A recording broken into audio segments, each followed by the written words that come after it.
Hello aspirants, இந்த வீடியோவில் நம்ம லாஸ்ட்டு டிஎன்பிஎஸ்சி குரூப் 2 கொஷின் பேப்பரோட அனலிசிஸ் வந்து பார்க்கலாம். ஃபஸ்ட்டு கொஷின் என்ன கேட்டிருக்காங்க அப்படின்னு பாருங்கள். விழலுக்கு இறைத்த நீர் போல அப்படின்னு சொல்லியிருக்காங்க. விழல்னால் வந்து என்னென்னா ஒரு வேஸ்ட் லேண்டுக்கு நீர் இறைக்கிறது அப்படின்றது ஒரு வேஸ்ட்டான விஷயம் தானே. அதனால் விழலுக்கு இறைத்த நீர் போல இந்த உவமையோட பொருள் என்ன அப்படின்னு சொல்லி கேட்குறாங்க. ஒரு வேஸ்ட்டான விஷயம் வந்து செஞ்சுருக்கோம், விழலுக்கு நீர் இறைச்சது அப்படின்றது. அதனால் பயனற்ற செயல் அப்படின்றது தான் கரெக்டான ஆன்சர். வேஸ்டான செயல், இந்த செயல் செய்கிறதால எந்த யூஸும் இல்லை அப்படின்ற மாதிரி ஒரு விஷயம் தான் விழலுக்கு இழைத்த நீர் போல. ஓகே, நெக்ஸ்ட் கொஷின் பார்க்கலாம்.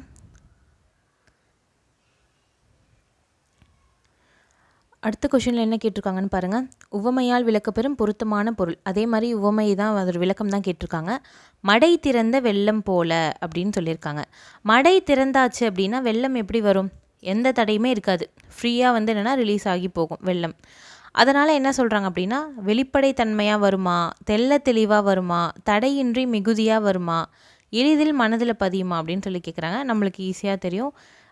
மடை திறந்தாச்சு அப்படின்னா தடையே எதுவுமே இல்லாமல் மிகுதியாக வந்து வெள்ளம் வரும். ஸோ என்னென்னா ஆப்ஷன் சி, தடையின்றி மிகுதியாய் அப்படின்றது தான் இந்த கேள்விக்கான பதில். ஓகேவா, நெக்ஸ்ட் கொஷின் பார்க்கலாம்.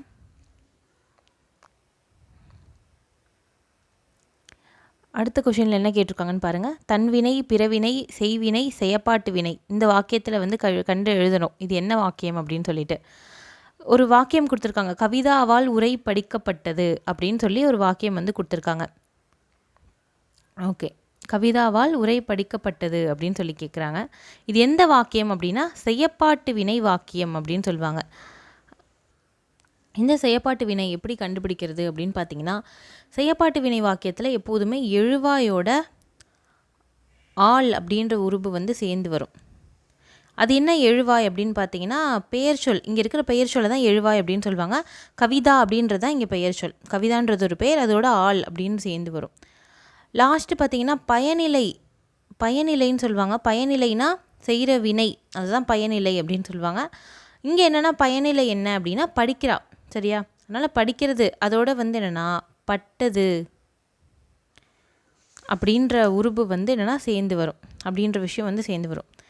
செய்யப்பட்டது, படிக்கப்பட்டது, நடத்தப்பட்டது, செய்யப்பட்டது அப்படின்ற மாதிரி பட்டது அப்படின்னு வரும். இந்த மாதிரி வந்தாலே செயப்பாட்டு வினை அப்படின்னு நம்ம ஈஸியாக கண்டுபிடிச்சிடலாம்.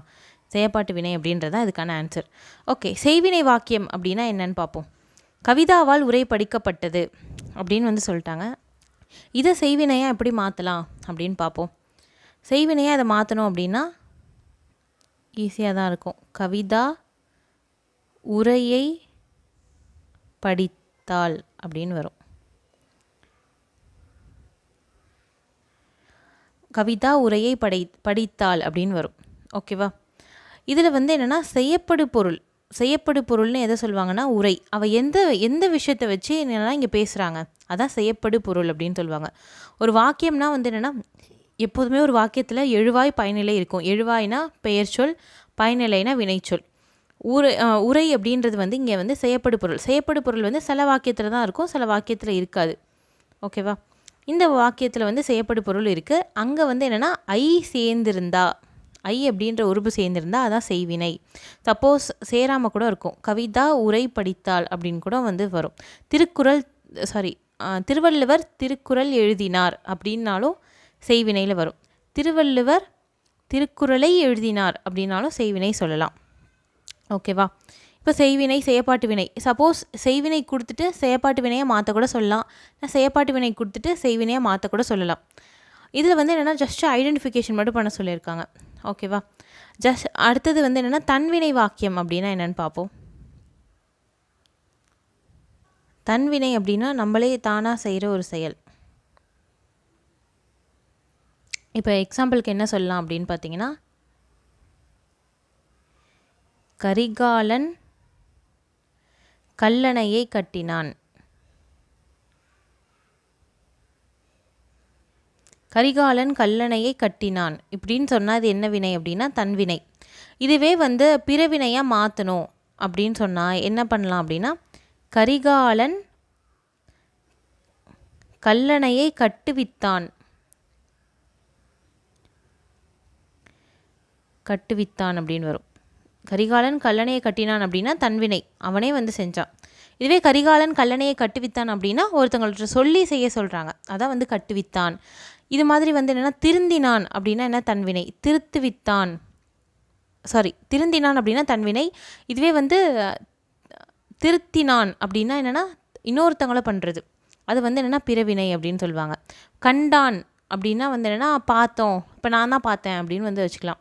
இதுவே காண்பித்தான் அப்படின்னா என்னென்னா நான் வந்து என்ன சொல்கிறேன், இன்னொருத்தவங்களை வந்து காமிச்சு பாருங்க அப்படின்னு சொல்கிறேன். ஓகேவா? இந்த மாதிரி இன்னொருத்தங்களை வந்து இது பண்ணி சொல்கிற மாதிரி இருந்தால் அது பிறவினை வரும். இல்லை வந்து என்னென்னா சென்டென்ஸ் வந்து என்னென்னா நம்மளை மட்டும்தான் குறித்து வந்திருக்கு அப்படின்னா தன்வினை. ஓகேவா? இந்த மாதிரி வந்து தன்வினை கொடுத்துட்டு பிறவினை மாற்ற சொல்லலாம், பிறவினை கொடுத்துட்டு தன்வினை மாற்ற சொல்லலாம், செய்வினை கொடுத்துட்டு செயற்பாட்டு வினை, செயற்பாட்டு வினை கொடுத்துட்டு செய்வினை மாற்ற சொல்லலாம். ஓகேவா? இந்த மாதிரி கொஷின்ஸ் வந்து கேட்கலாம். இலக்கணத்தில் வந்து இலக்கணம் டாபிக் கீழே இந்த கொஷின் வந்து கொடுத்துருக்காங்க இந்த டாபிக். ஸோ அதனால் கண்டிப்பாக வந்து என்னென்னா ஒரு கொஷின் வந்து கண்டிப்பாக வரும் குரூப் 2 எக்ஸாமில். நெக்ஸ்ட் கொஷின் பார்க்கலாம். அடுத்தது பாண்டியர்களுடைய கப்பர் படைத்தளம் எது அப்படின்னு சொல்லி கேட்குறாங்க. கப்பர் படைத்தளம் பாண்டியர்களோட துறைமுகம், அங்கே தான் கப்பர் படைத்தளமும் இருக்குது. கொர்க்கை, கொர்க்கையை பற்றி நிறைய புக்ஸில் வந்து சொல்லியிருக்காங்க. அங்கே முத்து குளித்தல் நடக்கும் அப்படின்னு வந்து சொல்லியிருப்பாங்க. முத்து குளித்தல்னால் வந்து என்னென்னா முழுகிட்டு முத்து எடுத்துகிட்டு வருவாங்க. அந்த முத்தை வந்து என்னென்னா நிறைய நாட்டுக்கு வந்து ஏற்றுமதி பண்ணாங்க இப்படின்லாம் வந்து என்னென்னா புக்ஸில் வந்து கொடுத்துருப்பாங்க. ஓகே, தொண்டி முசிறி ரெண்டுமே வந்து சேரர்களோடது, சேரர்களுடைய துறைமுகம் தொண்டி முசிறிலாம். ஓகே, முத்துக்குளித்தல் வந்து நடக்குது கொர்க்கையில், அதனால் அதுதான் வந்து என்னென்னா பாண்டியர்களோட கப்பற்படை தளம். அடுத்த கொஷின் பார்க்கலாம்.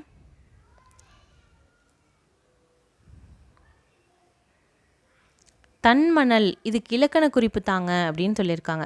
தன்மணல் முதல்ல இது எப்படி பிரிக்கலாம் அப்படின்னு பார்ப்போம். தன்மணல் அப்படின்னா தன்மை ப்ளஸ் மணல் அப்படின்னு பிரிக்கலாம். தன்மணலை தன்மை ப்ளஸ் மணல் அப்படின்னு பிரிக்கலாம். இங்கே வந்து மை வந்து காணா போயிடுச்சு, சேரும்போது என்னென்னா மை போயிடும், மை போயிட்டு அதுக்கப்புறமா வந்து என்னென்னா சேர்ந்துருக்கு. ஓகேவா? தன்மை ப்ளஸ் மணல் அப்படின்னு பிரிக்கலாம். தன்மை அப்படின்னா என்ன பொருள் அப்படின்னா குளிர்ச்சி அப்படின்னு பொருள். அப்போனா என்ன அர்த்தம், குளிர்ந்த மணல் அப்படின்றது தான் இதுக்கான பேர். ஓகேவா? குளிர்ந்த மணல் அப்படின்றது தான் இதுக்கான பேர். அப்படின்னா என்ன, குளிர்ந்து இருக்குது அப்படின்றது என்ன அப்படின்னா ஒரு பண்பு. அதனால் என்னென்னா இதுக்கு ஆன்சர் என்ன, பண்பு தொகை அப்படின்னு சொல்லுவாங்க. ஓகேவா? பண்பை பற்றி சொல்லியிருக்காங்க, அதனால் பண்பு தொகை. ஏன் நம்ம பண்பு பெயரை சொல்லாமே அப்படின்னு கேட்டால், வெறும் குளிர்ச்சி அப்படின்னு மட்டும் சொல்லியிருந்தாங்கன்னா பண்பு பெயர் சொல்லலாம். ஆனால் அவங்க என்ன கொடுத்துருக்காங்க, குளிர்ச்சியான மணல், இன்னொன்று வந்து பின்னாடி வந்து இருக்குது மை அப்படின்றது இங்கே மறைஞ்சி வந்திருக்கு. எப்போதுமே மை மறைஞ்சி வந்தாலே என்னென்னா அது பண்பு தொகை அப்படின்னு வந்து சொல்லுவாங்க. ஓகே, இங்கே தன்மையான மணல் அப்படின்னு வந்திருக்கு, குளிர்ச்சியான மணல், ஆனை அப்படின்றது மறைஞ்சு வந்திருக்கு நம்மளுக்கு.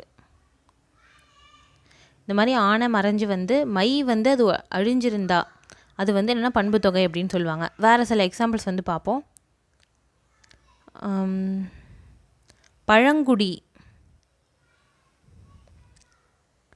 பழங்குடி எப்படி பிரிக்கலாம் அப்படின்னா பழமை ப்ளஸ் குடி அப்படின்னு பிரிக்கலாமா?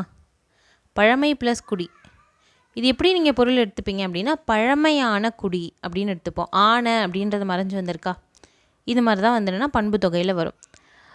வேறு என்ன சொல்லலாம் அப்படின்னு பார்த்தீங்கன்னா கருங்குவளை அப்படின்னு சொல்லலாமா? கருங்குவளை,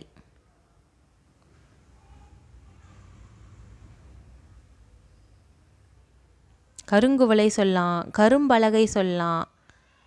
கருங்குவளை எப்படி பிரித்தா வரும், கருமை ப்ளஸ் குவளை அப்படின்னு வரும், கருமையான குவளை.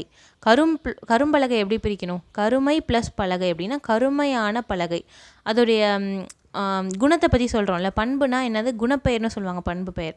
ஸோ என்னென்னா இதுலேயும் வந்து அது மாதிரி வரும், குணத்தை பற்றி சொல்கிறது. கருப்பு அப்படின்றது அதோட கலர், அதை பற்றி சொல்கிறது. ஓகேவா? அதனால் வந்து சொல்லலாம்.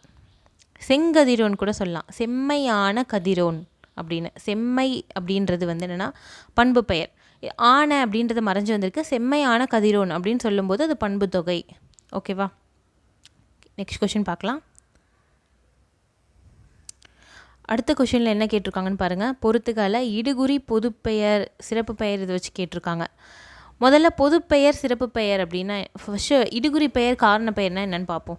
இடுகுறி பெயர் அப்படின்னா காரணமே இல்லாமல் ஒரு பெயர் வச்சு கூப்பிட்டாங்க அப்படின்னா வந்து என்னென்னா அது இடுகுறி பெயர். காரண பெயர் அப்படின்னா வந்து என்னென்னா ஏதோ ஒரு காரணம் இருக்கும், அந்த காரணத்தால் வச்சு கூப்பிட்டா வந்து என்னென்னா காரண பெயர் அப்படின்னு சொல்லுவாங்க. இப்போ நாற்காலி சொல்கிறோம் அப்படின்னா 4 கால் இருக்குது, அதனால் நாற்காலி அப்படின்னு சொல்கிறோம். ஏதோ ஒரு ரீசன் இருக்குது, அதுதான் வந்து என்னென்னா காரண பெயர் அப்படின்னு சொல்லுவாங்க. இதிலே பொதுப்பெயர் சிறப்பு பெயர்னு 2ஆக பிரிக்கலாம். இடுகுறி பெயரையும் சரி காரண பெயரையும் சரி. முதல்ல இதில் இடுகுறி பெயர் என்னென்னு பார்ப்போம். மரங்கொத்தி, மரத்தை கொத்துறதால அது மரங்கொத்தி, அதனால் வந்து என்னென்னா இது காரண பெயர். இது வந்து என்னென்னா பறவை, பறக்கிறதால அது பேர் பறவை, இதுவும் காரண பெயர். இது 2ம் தான் வந்து இடுகுறி பெயர், காடு பனை 2ம்.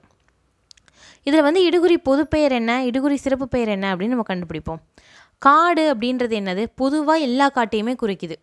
பொதுவாக எந்த காடாக இருந்தாலும் சரி, நார்த் இந்தியாவில் இருக்கலாம், சவுத் இந்தியாவில் இருக்கலாம், ஆஃப்ரிக்கா எங்கே இருந்தாலும் காடு அப்படின்ற பேரில் வந்து குறிக்குது. அதனால் வந்து என்னென்னா அது இடுகுறி பொதுப்பெயர்.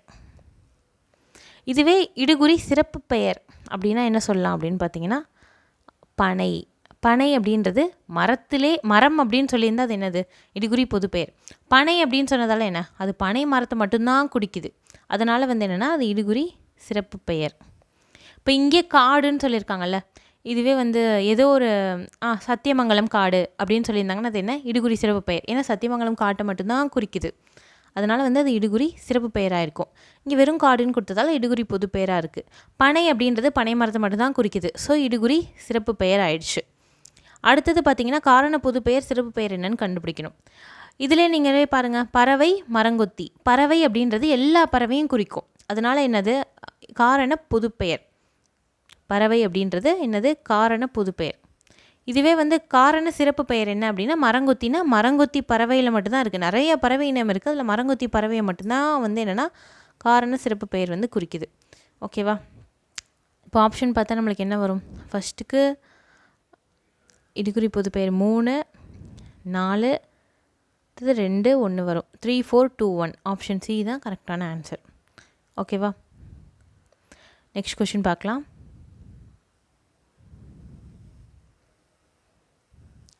இங்கே பண்பு பெயர் இடம்பெற்ற தொடரை வந்து கண்டுபிடிங்க அப்படின்னு சொல்லியிருக்காங்க. பாரதம் எங்கள் தேசம், இதில் எங்கேயாவது பண்பு பெயர் இருக்கா அப்படின்னா இல்லை. தேசம்னா என்னது இடப்பெயர் தான் இருக்குது. தமிழ் இலக்கிய வளமுடையது, இதுலேயும் ஏதாவது பண்பு இருக்கா அப்படின்னு பார்த்தீங்கன்னா பண்பு பெயர் இல்லை. தமிழ் அப்படின்றது வந்து ஒரு லாங்குவேஜ், அதுக்கும் வந்து என்னென்னா பண்புக்கும் வந்து சம்மந்தம் இல்லை. ஸோ உயிர்களிடத்தில் அன்பு காட்டு, அன்பு அப்படின்றது ஒரு பண்பு தானே. அன்பு, அறிவு, பணிவு, இது எல்லாமே வந்து ஒரு பண்பு. ஓகேவா? இதெல்லாம் வந்து என்னென்னா பண்பு பெயர். அடுத்தது நீர்நிலைகளை பாதுகாக்க வேண்டும். நீர்நிலை அப்படின்றது என்னது ஒரு இடப்பெயர், அதனால் வந்து அது கிடையாது. அதனால் என்ன வரும்னா அன்பு அப்படின்றது தான் வந்து என்னென்னா பண்பு பெயரில் வரும். ஸோ உயிர்களிடத்தில் அன்பு காட்டு அப்படின்றது தான் இதுக்கான ஆன்சர். ஓகேவா? நெக்ஸ்ட் கொஷின் பார்க்கலாம். சொற்களை சரியான வரிசைப்படுத்தி சொற்றொடராக்குகன்னு சொல்லியிருக்காங்க. கடல் அலையின் வேகம் மிக இன்று அதிகமாக உள்ளது. அப்படியே இது மாதிரி கேட்டால் நீங்கள் 4 சென்டென்ஸ் கொடுத்துருப்பாங்க ஆப்ஷனில், அந்த 4த்தையும் படித்து பாருங்கள், எது ரொம்ப மீனிங்ஃபுல்லாக இருக்கோ அதுதான் வந்து ஆப்ஷன். ஃபஸ்ட்டு கடல் அலையின் மிக வேகம் அதிகமாக உள்ளது இன்று, இது வந்து என்னென்னா பொருளே வந்து சரியாக இல்லை. அதிகமாக உள்ளது வேகம், கடல் அலையின் இன்று மிக, இதுவும் வந்து சுத்தமாக வந்து பொருளாக இல்லை. இன்று கடல் அலையின் வேகம் மிக அதிகமாக உள்ளது. நம்ம தமிழில் எப்போதுமே நம்ம வந்து ஃபஸ்ட்டு எழுவாய் வச்சு தான் எழுதுவோம், இதை வச்சாலே நம்ம கண்டுபிடிச்சிடலாம். ஃபஸ்ட்டு எழுவாய் யூஸ் பண்ணுவோம். எழுவாய்னா என்னது, எதை பற்றி சொல்கிறோமோ அதான் எழுவாய். கடல் அலையின், கடல் அலை அப்படின்றது தான் இங்கே வந்து பெயர் சொல்லாக யூஸ் பண்ணுறோம். வேகம் மிக அதிகமாக உள்ளது, அதுக்கப்புறமா தான் வந்து அதுக்கப்புறமா தான் வர்பு வரும், எப்போதுமே வினைச்சொல் பின்னாடி வரும். அந்த மாதிரி வச்சு நம்ம பார்த்தாவே கண்டுபிடிச்சிடலாம். மிக இன்று வேகம் கடல் அலையின் அதிகமாக உள்ளது, இது சுத்தமாக பொருளே இல்லை. ஸோ என்னென்னா ஆப்ஷன் சி தான் நம்மளுக்கு ஆன்சர் அப்படின்றது நம்மளுக்கு கரெக்டாக தெரியுது. ஓகே, நெக்ஸ்ட் கொஷின் பார்க்கலாம்.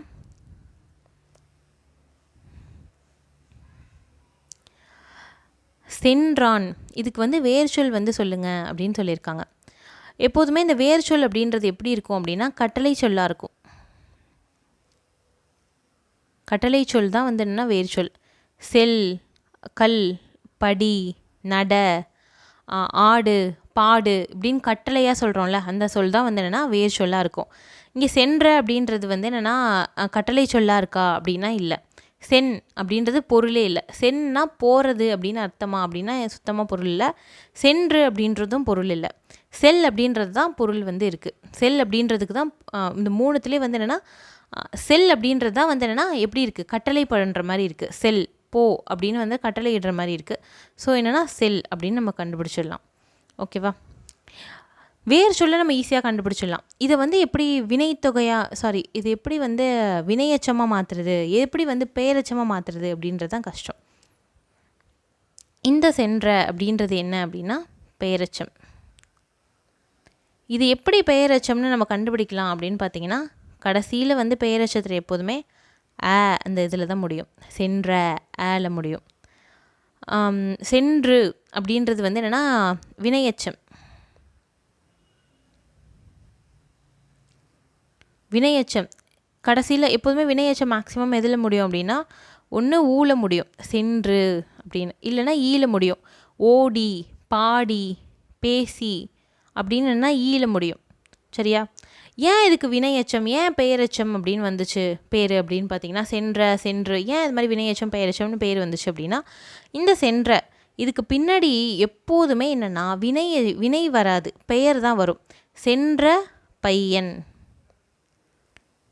அப்படின்னு சொல்லலாம். சென்ற பையன், சென்ற ராமன், சென்ற கலா, எப்போதுமே க தான் வரும். சென்ற மகிழ்ந்தான், சென்ற வந்தான் அப்படின்னு வரவே செய்யாது. சரியா? ஆனால் வினையச்சம் பாருங்கள், சென்று வந்தான், சென்று பார்த்தான், சென்று மகிழ்ந்தான் அப்படின்னு இருக்கும். சென்று கலா, சென்று குமரன் அப்படின்லாம் வந்து இருக்கவே இருக்காது. இங்கே வந்து பேர் வந்து இதுக்கு பின்னாடி வரவே செய்யாது. அதனால தான் வந்து அது பேர் வினையச்சம். பேர் பின்னாடி வந்துச்சு அப்படின்னா வந்து அதை பெயரச்சம் அப்படின்னு சொல்லுவாங்க. நீங்கள் வந்து என்னென்னா இது மாதிரி முடிகிற சொல்ல வச்சும் செக் பண்ணி பார்க்கலாம். பெயரச்சம்னா அப்படின்ற சவுண்டில் முடியும். வினையச்சம்னா இல்லைனா ஈல வந்து சவுண்டு வச்சு முடியும். இல்லைனா பின்னாடி வந்து ஒரு பெயர் சொல்லையோ வினை சொல்லையோ போட்டு நீங்கள் செக் பண்ணி படித்து பார்த்தாலே உங்களுக்கு வந்து ஈஸியாக தெரிஞ்சிடும். ஓகேவா? ஓகே, நெக்ஸ்ட் கொஷின் பார்க்கலாம்.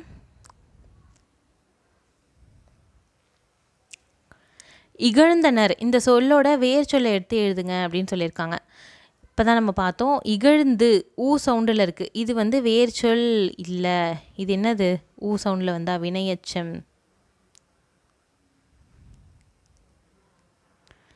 இகழ்ந்த இது என்னது? சவுண்டில் வருது, பெயரச்சம். இகழுதல் அப்படின்னா முடிஞ்சிருச்சு. இது என்ன அப்படின்னா வேர் சொல்லா அப்படின்னு கேட்டால் கிடையாது. வேர் சொல்னா என்ன? வேர்னா வந்து என்னென்னா எப்போதுமே வந்து என்னென்னா சின்னதாக தான் இருக்கும். அதனால் இகழ்ந்தனர் அதை விட சின்னதாக தான் சொல்லியிருக்கும். முதல்ல இகழ்தல் அப்படின்றது, அதனால் வேர் சொல்லே கிடையாது. இது இகழ்தல் அப்படின்றது என்னென்னா தொழிற்பெயர்.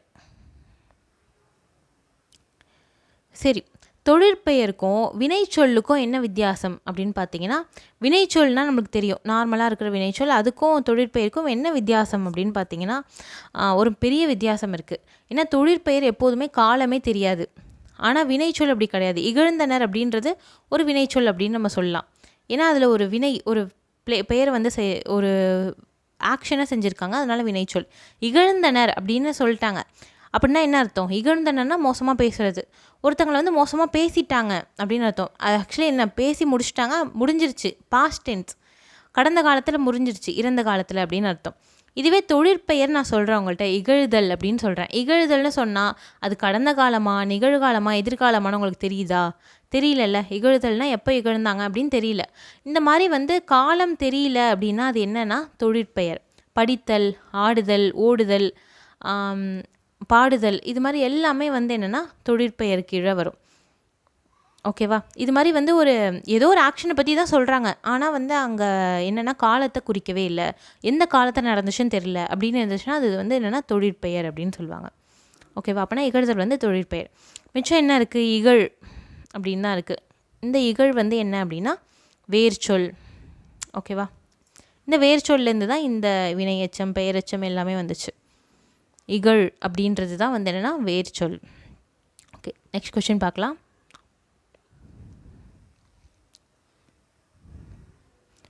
மீ அப்படின்னா என்ன அப்படின்னு கேட்டிருக்காங்க. மீனா என்னது? மேலே அப்படின்னு அர்த்தம். மீனா மேலே அப்படின்னு அர்த்தம். ஓரெழுத்து ஒரு மொழி கண்டிப்பாக படிக்கணும். 42 ஓரெழுத்து ஒரு மொழி வந்து முக்கியமானது இருக்குது. புக்லேயே கொடுத்துருப்பாங்க ஓரெழுத்து ஒரு மொழி. அந்த புக்கில் கொடுத்துருக்க 42 வந்து நல்லா படிச்சுக்கணும். கண்டிப்பாக அதுலேருந்து 2 கொஷின் வந்து கேட்பாங்க ஓரெழுத்து ஒரு மொழியிலேருந்து. மீனா வந்து என்னென்னா மேலே அப்படின்னு சொல்லுவாங்க. இன்னும் சில முக்கியமானது பார்ப்போம். சோனா என்னது? மதில்.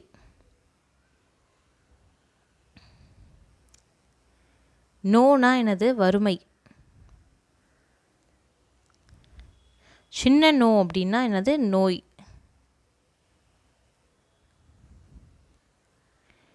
தூ அப்படின்னா உன். தானா கொடு, அது நம்மளுக்கு ஈஸியாக கண்டுபிடிச்சிடலாம். கைனாலும் நம்ம கை அப்படிலாம் கண்டுபிடிச்சிடலாம். வேறு என்ன முக்கியம்னா சே அப்படின்னா உயர்வு அப்படின்னு அர்த்தம். நேனா அன்பு. மேனாலும் அன்பு. இந்த மாதிரி நிறைய ஓரெழுத்து ஒரு மொழி இருக்குது. இதெல்லாம் வந்து கொஞ்சம் மனப்பாடம் பண்ணுற மாதிரி தான் இருக்கும். வேறு வழி இல்லை. அதனால் கஷ்டப்பட்டு மனப்பாடம் பண்ணி வச்சுக்கோங்க. கண்டிப்பாக 2 கொஷின் வந்து கேட்பாங்க. ஓகே, நெக்ஸ்ட் கொஷின் பார்க்கலாம். அடுத்தது என்ன கேட்டிருக்காங்க பாருங்கள். நான் அப்படின்ற ஓரெழுத்து ஒரு மொழிக்கு வந்து பொருள் சொல்லுங்கள் அப்படின்னு சொல்லியிருக்காங்க. நானா என்னது? நாவு. அதனால் வந்து என்னென்னா நாவு அப்படின்றது ஆன்சர். ஓகே, நெக்ஸ்ட் கொஷின் பார்க்கலாம். ஒளி வேறுபாடடைந்து வந்து சரியான பொருளை வந்து தேர்ந்தெடுங்க அப்படின்னு சொல்கிறாங்க. அரை அப்படின்னா என்னது? அரைனா என்னது? அரைனா பாதின்னு அர்த்தமா? பாதி இதை தான் வந்து சொல்லுவாங்க. அரைப்படி அப்படின்னா என்ன? பாதிப்படி அப்படின்னு அர்த்தம். இதுவே அறை அப்படின்னா என்னது? ரூம்னு அர்த்தமா? ஒன்று ரூம்னு சொல்லலாம். அறை அப்படின்னா ரூம்னு சொல்லலாம். இல்லைனா அறைனா அரைகிறது, ஒருத்தவங்களை வந்து ஸ்லாப் பண்ணுறது, இது கூட சொல்லலாம். அறைனா ஒன்று ரூம்னு சொல்லலாம், இல்லைனா அரைகிறது, ஒருத்தவங்களை அரைகிறதுன்னு கூட சொல்லலாம்.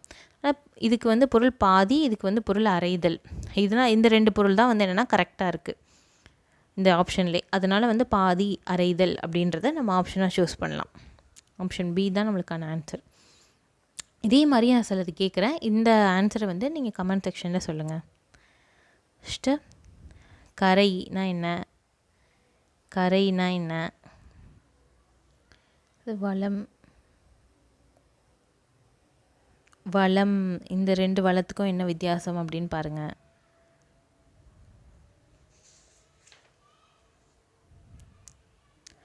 அடுத்தது வெள்ளம். இந்த வெள்ளத்துக்கும் இந்த வெள்ளத்துக்கும் என்ன வித்தியாசம் அப்படின்னு பாருங்கள். ஓகேவா? ஓகே, நெக்ஸ்ட் கொஸ்டின் பார்க்கலாம்.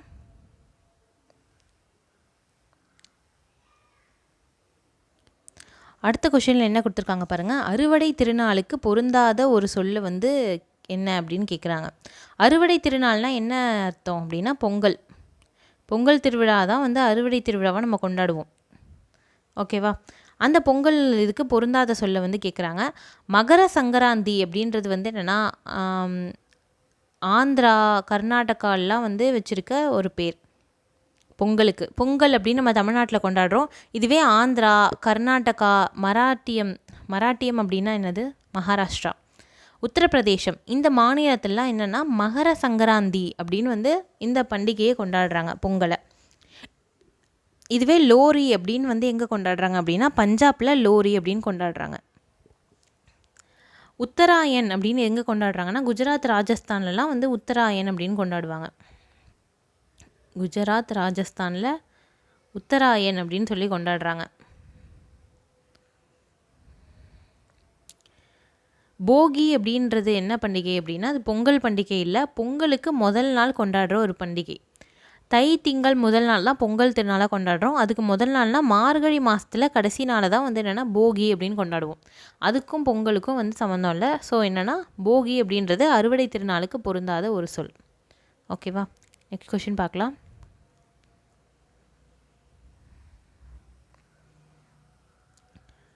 பொருந்தாத வினை மரபை வந்து என்னென்னா கண்டுபிடிங்க அப்படின்னு சொல்லியிருக்காங்க. அம்பு எய்தார், அம்பை எய்தார் அப்படின்றது கரெக்டு. ஆடை நெய்தார், நெய்தார்னால் வந்து என்னென்னா ட்ரெஸ்ஸை வந்து தைக்கிறத வந்து என்னென்னா நெய்தல் அப்படின்னு சொல்லுவாங்க. நெசவாளர்னு சொல்லுவாங்கள்ல அவங்கள, அதனால் நெய்தல் அப்படின்னு சொல்லுவாங்க. தண்ணீர் குடித்தார், இதுவும் வந்து கரெக்டு தான். முறுக்கு உண்டார் அப்படின்றது தப்பு. சோறு உண்டார். அப்படின்னு தான் வரணும். முறுக்கு முறுக்கு தின்றார் அப்படின்னு தான் வந்து யூஸ் பண்ணுவாங்க. முறுக்கு தின்றார். தண்ணீர் குடித்தார்னு இருக்கா, இதுவே பாலாக இருந்தால் பால் பருகினார் அப்படின்னு வரும்.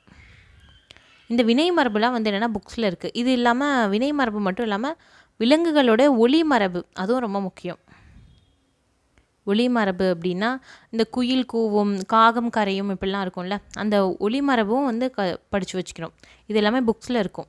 ஒளி மரபு, வினை மரபு எல்லாமே வந்து என்னென்னா கவனமாக படிச்சுடுங்க. நெக்ஸ்ட் கொஷின் பார்க்கலாம். எதிர்ச்சொல் கேட்டிருக்காங்க. மேதை, மேதைக்கான எதிர்ச்சொல் என்ன அப்படின்னு கேட்டிருக்காங்க. மேதைனா என்னது? அறிவாளி. மேதைனா சிறந்த அறிவாளியை மேதை அப்படின்னு சொல்லுவாங்க. அப்படின்னா அதுக்கு எதிர்ச்சொல் என்ன இருக்கும்? அறிவில்லாதவங்க, முட்டாள் அப்படின்ற வந்து மீனிங்கில் இருக்கும். ஸோ இதெல்லாம் தப்பு. தளர்ந்து, வீழ்ச்சி, தோல்வி இதெல்லாம் தப்பு. பேதை அப்படின்றது தான் நம்மளுக்கான ஆன்சர். பேதைனா என்னது? முட்டாள் அப்படின்னு அர்த்தம். ஓகேவா? அடுத்த கொஷின் பார்க்கலாம். புனையினும் புல்லெனும் நட்பு. இதில் வந்து புல் என்பதற்கு பொருத்தமான எதிர்ச்சொல்லை தேர்வு செய்யுங்க அப்படின்னு சொல்லியிருக்காங்க. இது எந்த குறள் அப்படின்னு பார்த்தீங்கன்னா, நட்பு அப்படின்ற அதிகாரத்தில் ஒரு குறள் இருக்குது. இணையர் இவர் எமக்கு இன்னம்யாம் என்று புனையினும் புல்லெனும் நட்பு அப்படின்னு சொல்லியிருக்காங்க. இவர் எனக்கு இத்தன்மையானவர், நான் வந்து இவருக்கு இந்த மாதிரி அப்படின்னு வந்து என்னென்னா புகழ்ந்து சொல்லிக்கிட்டே இருக்கக்கூடாது. ஒரு நட்பு அப்படின்னா எப்படி இருக்கணும்? அவங்க எப்படி நட்பாக இருக்காங்க, நம்ம எப்படி அவங்கள்ட்ட நட்பாக இருக்கோன்றது நம்மளுக்கு தெரியும். எல்லார்ட்டையும் போயிட்டு எல்லார் முன்னாடியும் வந்து என்னென்னா இவங்க வந்து எனக்கு இவ்வளோ பெருமை, இவ்வளோ வந்து என்னென்னா சிறப்பு வாய்ந்தவங்க, எனக்கு வந்து இவ்வளோ முக்கியம் அப்படின்னு சொல்லிக்கிட்டே இருக்க தேவையில்லை அப்படின்னு வந்து சொல்லுவாங்க. அந்த மாதிரி வந்து வள்ளுவர் என்ன சொல்கிறார் அப்படின்னா, அந்த மாதிரி சொன்னால் அந்த நட்பு வந்து மோசமானது, கீழான நட்பு அப்படின்னு வந்து சொல்வார். இதுதான் இந்த குறளோட பொருள். இந்த குறள் வந்து என்னென்னா எந்த அதிகாரத்தில் இருக்குன்னா நட்பு அப்படின்ற அதிகாரத்தில் இருக்குது. ஓகேவா? இங்கே புல் அப்படின்றது என்ன அப்படின்னு சொல்கிறாருன்னா கீழான நட்பு அப்படின்னு சொல்கிறாரு. இந்த மாதிரி இருக்கிற நட்பு வந்து மோசமான நட்பு, கீழான நட்பு. இதுக்கு ஆப்போசிட் என்ன வார்த்தை வரும் அப்படின்னு பார்த்தீங்கன்னா மேலான நட்பு அப்படின்றது நம்மளுக்கு ஆன்சர் வரும். புல் அப்படின்னா என்னது? கீழானது. அதுக்கு ஆப்போசிட் எதிர்ச்சொல் என்ன வரும்னா மேலான நட்பு அப்படின்னு வரும். திருக்குறளை பொறுத்த வரைக்கும் வந்து நீங்கள் ஒரு 25 அதிகாரம் படிக்கிற மாதிரி இருக்கும். சிலபஸில் கொடுத்துருப்பாங்க ஒரு 25 அதிகாரம். அந்த 25 அதிகாரத்தையும் என்னென்னா மொத்தமாக வந்து ஒவ்வொரு அதிகாரத்துக்கும் 10 குறள் இருக்கும். ஒரு 250 குறள் படிக்கிற மாதிரி இருக்கும். ஃபுல்லாக எக்ஸாக்டாக படிக்க வேணாம். இந்த குறளை பார்த்தா பொருள் வந்து லைட்டாக மீனிங் புரிகிற அளவுக்கு இருந்தால் போதும். அதை வச்சு நம்ம வந்து என்னென்னா மேனேஜ் பண்ணிக்கலாம். ஆன்சரை பார்த்து மேனேஜ் பண்ண முடியும். திருக்குறள் படிக்கும்போது என்ன பண்ணுங்கள், திருக்குறள் புக் கூட ஒன்று வாங்கி வச்சுக்கிட்டால் ரொம்ப யூஸ்ஃபுல்லாக இருக்கும். 25 அதிகாரம் வந்து என்னென்னா அதிலே படிச்சுக்கலாம். அது மட்டும் இல்லாமல் திருக்குறள் படிக்கும்போது முக்கியமான இது மாதிரி புல்னா என்னது, இங்கே கீழானன்னு சொல்கிறாங்களா, அந்த மாதிரி சொற்பொருள் வந்து பார்த்து படித்து வச்சுக்கோங்க. ஓகேவா? சொற்பொருள் படித்து வச்சுக்கிட்டிங்க அப்படின்னா ஈஸியாக இருக்கும். சொற்பொருள் கேட்பாங்க. இல்லைனா வந்து என்னென்னா ஏதாவது ஓமை கொடுத்துருந்தா அந்த ஓமையை வச்சு எதை வந்து சொல்ல வராங்க அப்படின்னு கேட்கலாம் திருக்குறளை பொறுத்தவரையும். இல்லைனா ரொம்ப ரேராக தான் கேட்பாங்க, எந்த அதிகாரம் அப்படின்னு கேட்கலாம். இதுதான் வந்து திருக்குறள்லேருந்து மேக்ஸிமம் இப்படி தான் வந்து கொஷின்ஸ் வரும். ஓகேவா? அடுத்து பார்க்கலாம். புத்துயிர் ஊட்டி, இது எப்படி பிரித்து எழுதுறது அப்படின்னு சொல்லி கேட்டிருக்காங்க. புத்துயிர் ஊட்டி இது எப்படி வந்து பிரித்து எழுதலாம் அப்படின்னா, முதல்ல இது எப்படி பிரிக்கலாம் அப்படின்னா புத்துயிர் ப்ளஸ் ஊட்டி அப்படின்னு பிரிக்கலாம். புத்துயிர் ப்ளஸ் ஊட்டினா என்ன அர்த்தம்? புதிய உயிரை வந்து கொடுத்தாங்க அப்படின்ற அர்த்தம். புத்துயிர் ப்ளஸ் ஊட்டி.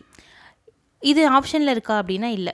இதை விட இன்னும் நம்ம பிரிக்கலாம் அப்படின்னு பார்த்தா புத்துயிர் இது எப்படி பிரிக்கலாம்? புது உயிரை அவங்களுக்கு கொடுத்தாங்க அப்படின்ற மீனிங்கில் புதுமை ப்ளஸ் உயிர் ப்ளஸ் ஊட்டி. புதுமை ப்ளஸ் உயிர் ப்ளஸ் ஊட்டி அப்படின்னு வரும். புதுமையான உயிரை வந்து என்னென்னா ஊட்டியிருக்காங்க. ஓகேவா? அதனால் புதுமை ப்ளஸ் உயிர் ப்ளஸ் ஊட்டி அப்படின்னு வந்து நம்மளுக்கு ஆன்சர் வரும். ஆப்ஷன் டி அப்படின்றத நம்மளுக்கான ஆன்சர். நெக்ஸ்ட் கொஷின் பார்க்கலாம்.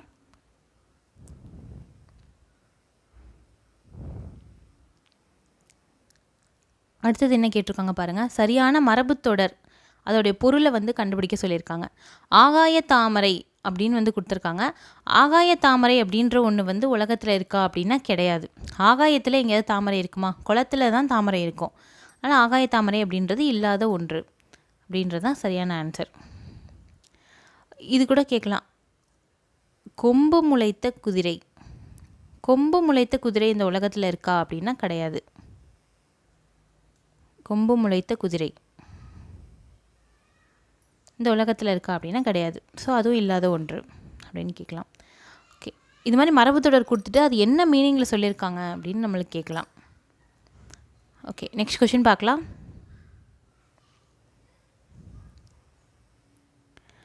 அடுத்ததில் என்ன சொல்லியிருக்காங்க பாருங்கள், எண்ணி துணிக கருமம் அப்படின்னு சொல்லியிருக்காங்க.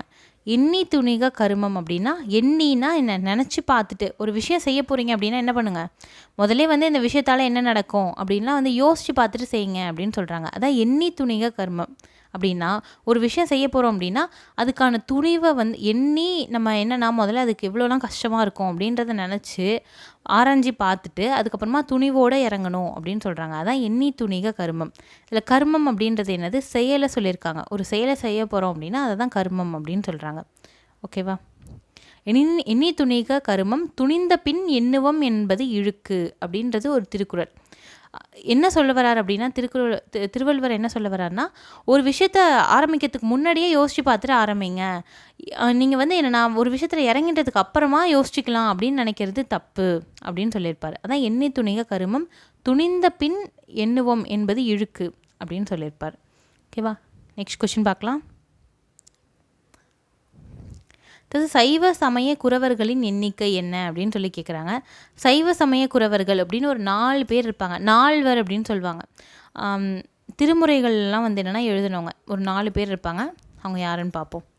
ஃபஸ்ட்டு யார் அப்படின்னா திருநாவுக்கரசர். திருநாவுக்கரசர் அப்படின்றவர். இவருடைய இயற்பெயர் வந்து மருள் நீக்கியார். இவருடைய இயற்பெயர் மருள் நீக்கியார். அப்புறம் வந்து கடவுள் வந்து இவரை சிவபெருமான் இவரை அப்பர் அப்படின்னு சொல்வார் அப்படின்னு சொல்லுவாங்க. திருநாவுக்கரசர் மருள் நீக்கியார் அப்பர். அப்புறம் வந்து இவர் சமண மதத்தில் முதல்ல இருந்தார். அப்புறமா தான் வந்து என்னென்னா சைவ மதத்துக்கு மாறினார். ஸோ என்னென்னா அப்போ சமண மதத்தில் இருந்தப்போ இவர் பேர் தர்மசேனர். இவருக்கு இத்தனை பேர் இருக்குது, திருநாவுக்கரசர் மருள் நீக்கியார் அப்பர் தர்மசேனர் அப்படின்னு. இவர் ஒருத்தர், இவர் ஒரு சமயக்குறவர். ரெண்டாவதாக இன்னொருத்தர் முக்கியமானவர் யார் அப்படின்னு பார்த்தீங்கன்னா திருஞான சம்பந்தர்.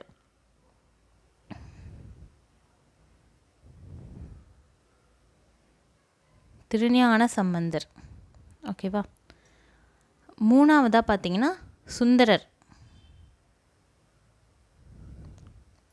நாலாவது யாருன்னா மாணிக்க வாசகர்.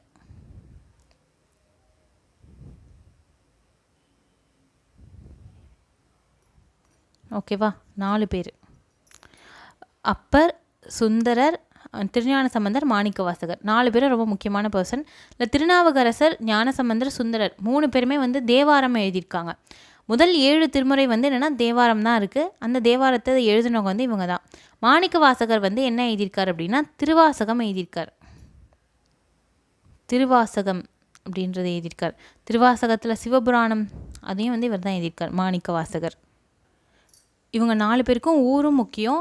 ஃபஸ்ட்டு திருநாவுக்கரசருக்கு என்ன ஊர் அப்படின்னு பார்த்தீங்கன்னா திருவாமூர். திருவாமூர் அப்படின்றது தான் அவரோட ஊர். திருவாமூர் அப்படின்றது தான் அவரோட ஊர்.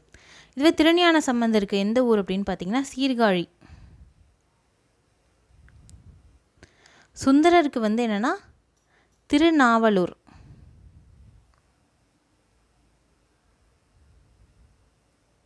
திருநாவலூர் வந்து சுந்தரரோட ஊர். மாணிக்க வாசகருக்கு வந்து என்னென்னா திருவாதவூர். அதனால் வாத ஊரார் அப்படின்னே அவர் சொல்லுவாங்க. 4 பேருக்கும் ஊர் முக்கியம், அவங்க என்னென்ன எழுதுனாங்கன்னு முக்கியம். ஓகேவா. வேறு பேர்களும் முக்கியம். சுந்தரருக்கு வந்து என்னென்னா தம்பிரான் தோழர் அப்படின்னு சொல்லுவாங்க. ஓகேவா. ஏன் அவருக்கு சுந்தரர் அப்படின்னு பேர் வந்துச்சு அப்படின்னா அவர் எப்போதுமே கல்யாண கோலத்திலே வந்து என்னென்னா இருப்பார் அப்படின்றதுக்காக. ஓகேவா. ஓகே, நெக்ஸ்ட் கொஷின் பார்க்கலாம்.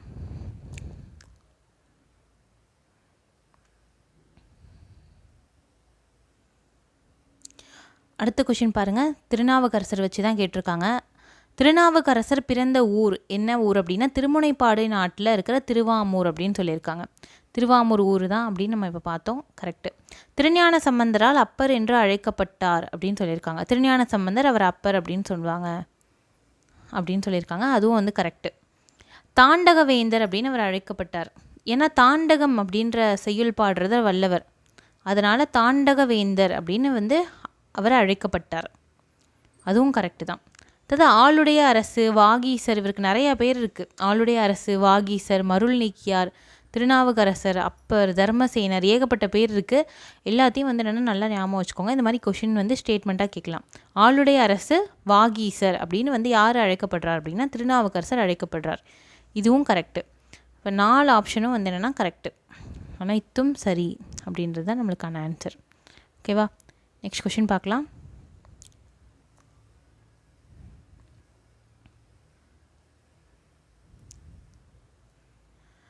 அடுத்த கொஷின் என்ன கேட்டிருக்காங்க பாருங்கள். பாரத தாயின் அடிமை துயரத்தை விளக்கும் பாரதியாரோட நூல் என்ன அப்படின்னு சொல்லி கேட்டிருக்காங்க. பாரதியார் எழுதின நூல் வந்து இது ரெண்டுத்தில் என்னென்னா கண்ணன் பாட்டும் பாஞ்சாலி சபதமும் தான். இதில் பாரத தாயை பற்றி எதில் வந்து சொல்லியிருக்காங்க அடிமை துயரத்தை பற்றி அப்படின்னு பார்த்தீங்கன்னா பாஞ்சாலி சபதத்தை தான். இது ஒன்றும் இல்லை, இந்த நூல் தான். மகாபாரதத்தை தான் வந்து என்னென்னா ஆக்சுவலி வியாசரோட மகாபாரதம் அதை வந்து டிரான்ஸ்லேட் பண்ணி இவர் எழுதினது தான் வந்து பாஞ்சாலி சபதம். தமிழில் எழுதினது தான் பாஞ்சாலி சபதம். பாரதியார் எழுதியிருக்காரு. ராவண காவியம் அப்படின்ற நூல் வந்து யார் எழுதினதுன்னா புலவர் குழந்தை எழுதியிருக்கார். புலவர் குழந்தை.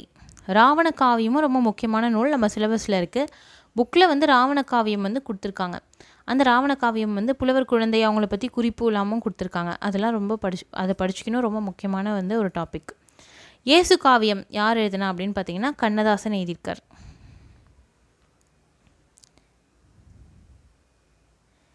கண்ணதாசன் இன்னும் நிறைய புக்ஸ் எழுதியிருக்காரு. ராஜதண்டனை, ஆதிமந்தி ஆட்டனத்தி, இது மாதிரிலாம் வந்து நிறைய எழுதியிருக்காரு. சேரமான் காதலி, இதெல்லாம் வந்து கண்ணதாசனோட ஃபேமஸான புக்ஸு. ஓகேவா? பாரத தாயின் அடிமை துயரத்தை பற்றி விளக்குற நூல் என்னென்னா பாஞ்சாலி சபதம். ஓகேவா? கண்ணன் பாட்டும் பாரதியார் எழுதினது தான். கண்ணன் பாட்டு, குயில் பாட்டு, பாஞ்சாலி சபதம், இது எல்லாமே பாரதியார் எழுதினது. ஓகே, நெக்ஸ்ட் கொஷின் பார்க்கலாம். அழகிய சொக்கநாதர் பிறந்த ஊர் எது அப்படின்னு சொல்லி கேட்குறாங்க.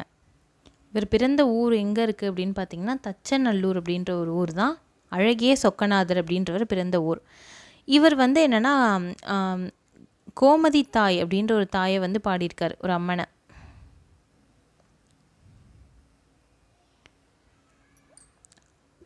அவங்கள வச்சு என்னன்னா ஒரு பாட்டு பாடியிருக்காரு. சங்கரன் கோவில் அப்படின்ற ஒரு சிவஸ்தலத்தில் பாடியிருக்காரு. இது வந்து புக்கில் கொடுத்துருக்க ஒரு இன்ஃபர்மேஷன், அதனால் ரொம்ப ரொம்ப முக்கியம். 7th ஸ்டாண்டர்ட் புக்கில் திருநெல்வேலின்னு ஒரு லெசன் இருக்கும் பாருங்கள். அந்த திருநெல்வேலி லெசனில் நிறையா புக்ஸ் கொடுத்துட்டு அடுத்தது யார் பாடினது அப்படின்னும் வந்து சொல்லியிருப்பாங்க. அந்த துணை பாடம் ஒன்று இருக்கும், அதில் வந்து சொல்லியிருப்பாங்க. அது வந்து ரொம்ப முக்கியமான ஒரு இன்ஃபர்மேஷன். அதுலேருந்து நிறைய தடவை கொஷின்ஸ் கேட்டிருக்காங்க. காவடி சிந்தை எழுதினவர் யார் அப்படின்னு கூட கேட்டிருக்காங்க. அண்ணாமலையார் அப்படின்றவர் தான். இதெல்லாம் வந்து என்னென்னா இந்த டாப்பிக்லேருந்து தான் கேட்குறாங்க. அதனால் ரொம்ப முக்கியமான ஒரு டாபிக். நெக்ஸ்ட் கொஷின் பார்க்கலாம். வியாசரின் பாரதத்தை தழுவி எழுதப்பட்ட நூல் எது அப்படின்னு கேட்குறாங்க. பாரதம் அப்படின்னா மகாபாரதம். வியாசர் எழுதினது மகாபாரதம். அதை தழுவி எழுதப்பட்ட நூல் என்னென்னா பாஞ்சாலி சபதம். ஓகேவா? அதை பற்றி தான் சொல்லியிருக்காங்க. பாகவத புராணம் கிடையாது. பாகவத புராணம்னா என்னென்னா கிருஷ்ணரை பற்றி எழுதினது, கிருஷ்ணரோட லீலைகள் அதை பற்றி எழுதினது தான் பாகவத புராணம். கண்ணன் பாட்டு பாரதியார் எழுதின இன்னொரு நூல், அதுவும் கிடையாது. கண்ணனை பற்றி பாடியிருப்பார், அதெல்லாம் கிடையாது. கம்பராமாயணம் வந்து என்னென்னா வடமொழியில் வால்மீகி எழுதின ராமாயணத்தை தழுவி எழுதின நூல் தான் கம்பராமாயணம். அதான் கம்பராமாயணம். ஓகேவா? ஓகே, நெக்ஸ்ட் கொஷின் பார்க்கலாம். காவடி சிந்தின் தந்தை என்று அழைக்கப்பட்டவர் யார் அப்படின்னா அண்ணாமலையார் அப்படின்றவர் தான். ஓகேவா? அவர் தான் காவடி சிந்தியின் தந்தை அப்படின்னு சொல்லியிருக்காங்க. இந்த கொஷின் வந்து அந்த செவன்த்து புக்கில் வந்து திருநெல்வேலி லெசனில் வந்து சொல்லியிருக்காங்க. ஓகேவா? அதனால் முக்கியமான ஒரு லெசன் அது. நெக்ஸ்ட் கொஷின் பார்க்கலாம்.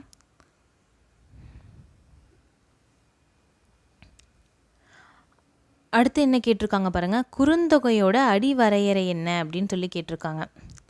குறுந்தொகையோட அடிவரையறை பார்த்திங்கன்னா 4லிருந்து 8 வரைக்கும் இருக்குது குறுந்தொகை. கரெக்டு. 13லேருந்து 31 வரைக்கும் இருக்கிறது என்னென்னா அகநானூறு. அடுத்தது 9லேருந்து 12 கொடுத்துருக்காங்கல்ல, இது என்னன்னு பார்த்தீங்கன்னா நற்றிணை. அடுத்தது 3லேருந்து 6 பார்த்தீங்கன்னா ஐங்குறுநூறு.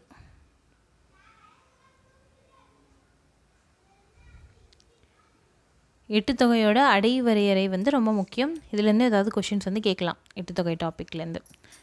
குறுந்தொகையோட அடிவரையறை தான் 4லேருந்து 8 அடி வரைக்கும். 4லேருந்து 8 வரை அது என்ன அடிவரையறை அப்படின்னு பார்த்தீங்கன்னா, ஒன்று குறுந்தொகை பாட்டு எவ்வளோ இருக்கும், 4, 5, 6, 7, 8. இந்த 5 அடி இருக்குல்ல, 4 அடியாக இருக்கும், இல்லைனா 5 அடியாக இருக்கும், இல்லை 6 அடியாக இருக்கும். இந்த மாதிரி வந்து என்னென்னா இந்த அடிவரையறைக்குள்ளே தான் ஒவ்வொரு பாட்டும் இருக்கும். அதுதான் அடிவரையறை அப்படின்னு சொல்லியிருக்காங்க. ஓகேவா, நெக்ஸ்ட் கொஷின் பார்க்கலாம். தண்டமிழ் ஆசான் என்று இளங்கோவடிகளை வந்து யார் பாராட்டியிருக்கா அப்படின்னு வந்து சொல்லியிருக்காங்க. தண்டமிழ் அப்படின்னா என்னது, தன்மை ப்ளஸ் தமிழ் அப்படின்னு பிரிக்கலாம். தண்டமிழ்னா அப்படின்னா என்னது, தன்மைனா என்னது, குளிர்ச்சி அப்படின்னு பார்த்தோமா,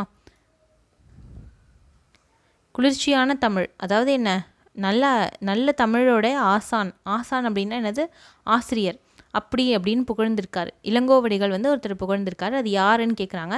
சீத்தலை சாத்தனார். சீத்தலை சாத்தனார் தான் வந்து என்னென்னா இளங்கோவடிகள் புகழ்ந்திருக்காரு. தண்டமிழ் ஆசான் சாத்தன் அப்படின்னு சொல்லி புகழ்ந்திருக்காரு. ஓகேவா, சீத்தலை சாத்தனார். இந்த சீத்தலை சாத்தனார் வந்து எந்த புக்கை எழுதினவர்னா மணிமேகலை அப்படின்ற ஒரு புத்தகத்தை எழுதினவர். ஓகேவா, ஃபேமஸான புக்கு மணிமேகலையை எழுதினவர். இளங்கோவடிகள் வந்து சிலப்பதிகாரம் எழுதினார். அதுக்கு தொடர்ச்சியாக இருக்கிற புக்கை மணிமேகலையை வந்து யார் எழுதினார்னா சீத்தலை சாத்தனார் எழுதினார். மணிமேகலை சிலப்பதிகாரம் ரெண்டுத்தையும் என்ன சொல்லுவாங்க அப்படின்னா இரட்டை காப்பியங்கள் அப்படின்னு சொல்லுவாங்க. அது மாதிரி மணிமேகலை சீர்திருத்த காப்பியம் அப்படின்னு சொல்லுவாங்க. ஓகேவா, நெக்ஸ்ட் கொஷின் பார்க்கலாம். பொருத்தமான அருஞ்சொற்பொருள் வந்து சொல்லுங்கள் அப்படின்னு சொல்லியிருக்காங்க. இதில் என்ன கேட்டிருக்காங்க பாருங்கள், ஒரு சொல் கொடுத்துட்டு அதோடைய பொருள் என்ன அப்படின்னு சொல்லி கேட்டிருக்காங்க. இது எங்கேருந்து கேட்டிருக்காங்கன்னா சிலப்பதிகாரம்லேருந்து கேட்டிருக்காங்க. சிலப்பதிகாரம் வந்து இந்த டாபிக் எங்கே இருக்குன்னா 10th புக்கில் சிலப்பதிகாரம் டாபிக் கீழே இருக்குது. அங்கே வந்து சொல்லும் பொருளும்னு ஒன்று இருக்குது, அதில் வந்து சொல்லியிருக்காங்க. முதல்ல வெறுக்கை அப்படின்னா நெய்பவர் கிடையாது. வெறுக்கை அப்படின்னா என்னென்னா செல்வம் அப்படின்னு மீனிங். அடுத்தது பாசவர் அப்படின்னா வெற்றிலை விற்பவங்க தான், கரெக்டு தான். பாசவர்னால் வெற்றிலை விற்கிறவங்க. ஓசுனர் அப்படின்னா எண்ணெய் விற்கிறவங்க.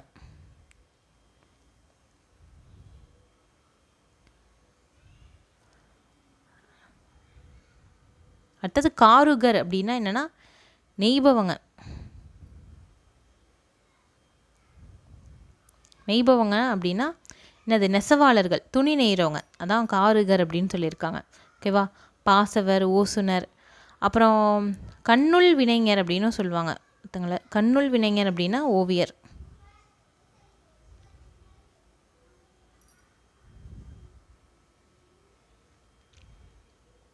ஓவியரை தான் கண்ணுள் வினைஞர் அப்படின்னு சொல்லுவாங்க. ஓகேவா, இந்த மாதிரி தொழிலோட வந்து பொறுத்து சொல்லுவாங்க அருஞ்சொற்பொருள். இது வந்து ரொம்ப முக்கியமான டாபிக். இது ஏற்கனவே முன்னாடி இருந்துக்க எக்ஸாம்ஸில் கூட கேட்டிருக்காங்க, பாசவர், ஓசுனர் இதெல்லாம். இது வந்து சிலப்பதிகாரத்தில் இருக்குது, 10th புக்கில் இருக்குது. 10th புக் சிலப்பதிகாரம் டாப்பிக்கில் இருக்குது. சொல்லும் பொருளும் வந்து என்னென்னா மேக்ஸிமம் எல்லா பாடல்லையும் படிச்சுக்கிறது ரொம்ப ரொம்ப நல்லது. எங்கன்னா இங்கே படிக்கணும். சிலப்பதிகாரம், ராவண காவியம், முத்தொள்ளாயிரம் இதெல்லாம் புக்ஸில் வந்து இருக்குல்ல, அதில் வந்து சொல்லும் பொருளும் வந்து படிச்சுக்கிறது ரொம்ப யூஸ்ஃபுல்லாக இருக்கும். ஓகே, நெக்ஸ்ட் கொஷின் பார்க்கலாம். அடுத்த கொஷினில் என்ன கேட்டிருக்காங்க பாருங்கள். பொன்னும் துகிரும் முத்தும் மன்னிய மாமலை பயந்த காமரு மணியும். இந்த புக்கு வந்து இந்த நூல், இந்த வரி வந்து எந்த நூலில் இடம்பெற்றிருக்கு அப்படின்னு சொல்லி கேட்குறாங்க. புறநானூரில் இது இருக்குது. இது மாதிரி மேற்கோள்கள் கூட கேட்கலாம். ஒரு வரி கொடுத்துட்டு அது எந்த பாட்டு அப்படின்னு கேட்கலாம். புக்ஸில் வந்து நிறைய வரிகள் இருக்குது, அது வந்து எந்தெந்த பாட்டு அப்படின்னு தெரிஞ்சு வச்சுக்கிறது வேண்டி ரொம்ப அவசியம். எக்ஸாம்பிளுக்கு பார்த்தீங்கன்னா பாலோடு வந்து கூழோடு பெயரும்.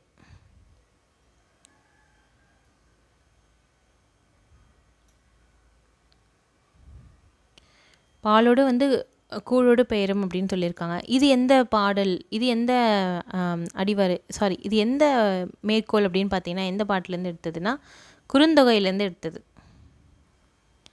குறுந்தொகையிலேருந்து எடுத்த ஒரு மேற்கோள் தான். பாலோடு வந்து கூழோடு பெயரும் அப்படின்னு சொல்லியிருக்காங்க.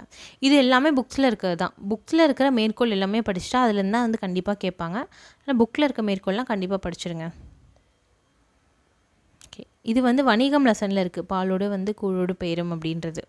ஓகே, நெக்ஸ்ட் கொஷின் பார்க்கலாம். கீழ் காண பெறுவனவற்றுள் வந்து பொருத்தமில்லாத எழுதுங்க அப்படின்னு சொல்லியிருக்காங்க. என்னென்னா நற்றிணை, பரிபாடல், கலித்தொகை, 10 பாட்டு அப்படின்னு கொடுத்துட்டாங்க. எது பொருத்தமில்லாதது அப்படின்னு பார்த்தீங்கன்னா 10 பாட்டு தான். மிச்சம் 3 நூலும் எந்த நூல் அப்படின்னு பார்த்தீங்கன்னா 8 தொகை நூல். 8 தொகையில் 8 நூல் இருக்குமா? 8 நூல் வந்து என்னென்ன? நற்றிணை, குறுந்தொகை, ஐங்குறுநூறு, 10, பரிபாடல், கலித்தொகை, அகநானூறு, புறநானூறு, மொத்தம் 8 பாடல் வந்து இருக்கும். 8 வந்து நூல்கள் இருக்கும். 10 பாட்டில் 10 நூல்கள் இருக்கும், அது தனி. சரியா? அதனால் 10 பாட்டு அப்படின்றது தான் இங்கே பொருத்தம் இல்லாதது. ஸோ 10 பாட்டு தான் நம்மளுக்கான ஆன்சர். ஓகேவா? இந்த 8 தொகை இருக்குல்ல, 8 தொகையில் ஒரு 8 புக்ஸு, அப்புறம் 10 பாட்டு ஒரு 10 புக்கு. இது ரெண்டும் சேர்ந்த நூலை வந்து என்ன சொல்லுவாங்க அப்படின்னா 11 மேற்கணக்கு அப்படின்னு சொல்லுவாங்க. இது ரெண்டுத்தையும் சேர்ந்ததை 11 மேற்கணக்கு அப்படின்னு சொல்லுவாங்க. 11 கீழ்கணக்கு நம்ம கேள்விப்பட்டிருப்போம். ஒரு 18 புக்ஸ் இருக்கும். இந்த திருக்குறள், நாலடியார்லாம் அதில் தான் இருக்கும். அது மாதிரி 11 மேற்கணக்குன்னு ஒரு 18 புக்ஸ் இருக்குது. அது என்னென்னா 8 தொகையும் 10 பாட்டும் சேர்ந்தது தான் அந்த 11 மேல்கணக்கு அப்படின்றது. ஓகேவா? நெக்ஸ்ட் கொஷின் பார்க்கலாம்.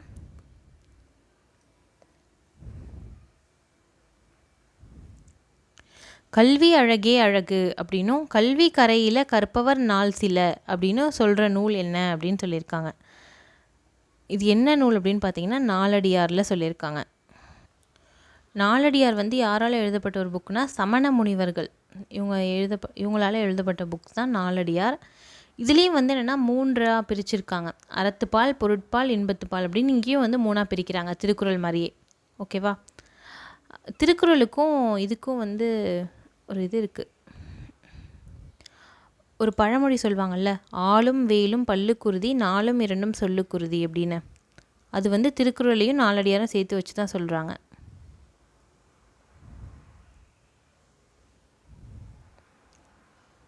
நாலும் இரண்டும் சொல்லுக்குருதி அப்படின்னு சொல்லுவாங்க.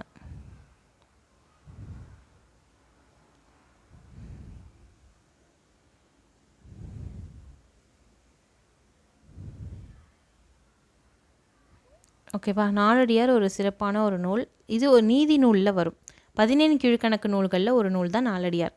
இதில் தான் சொல்லியிருக்காங்க கல்வி அழகே அழகு, அப்புறம் கல்வி கரையில் கற்பவர் நாள் சில அப்படின்ற லைன்ஸ்லாம் வந்து சொல்லியிருக்காங்க. ஓகேவா? ஓகே, நெக்ஸ்ட் கொஷின் பார்க்கலாம்.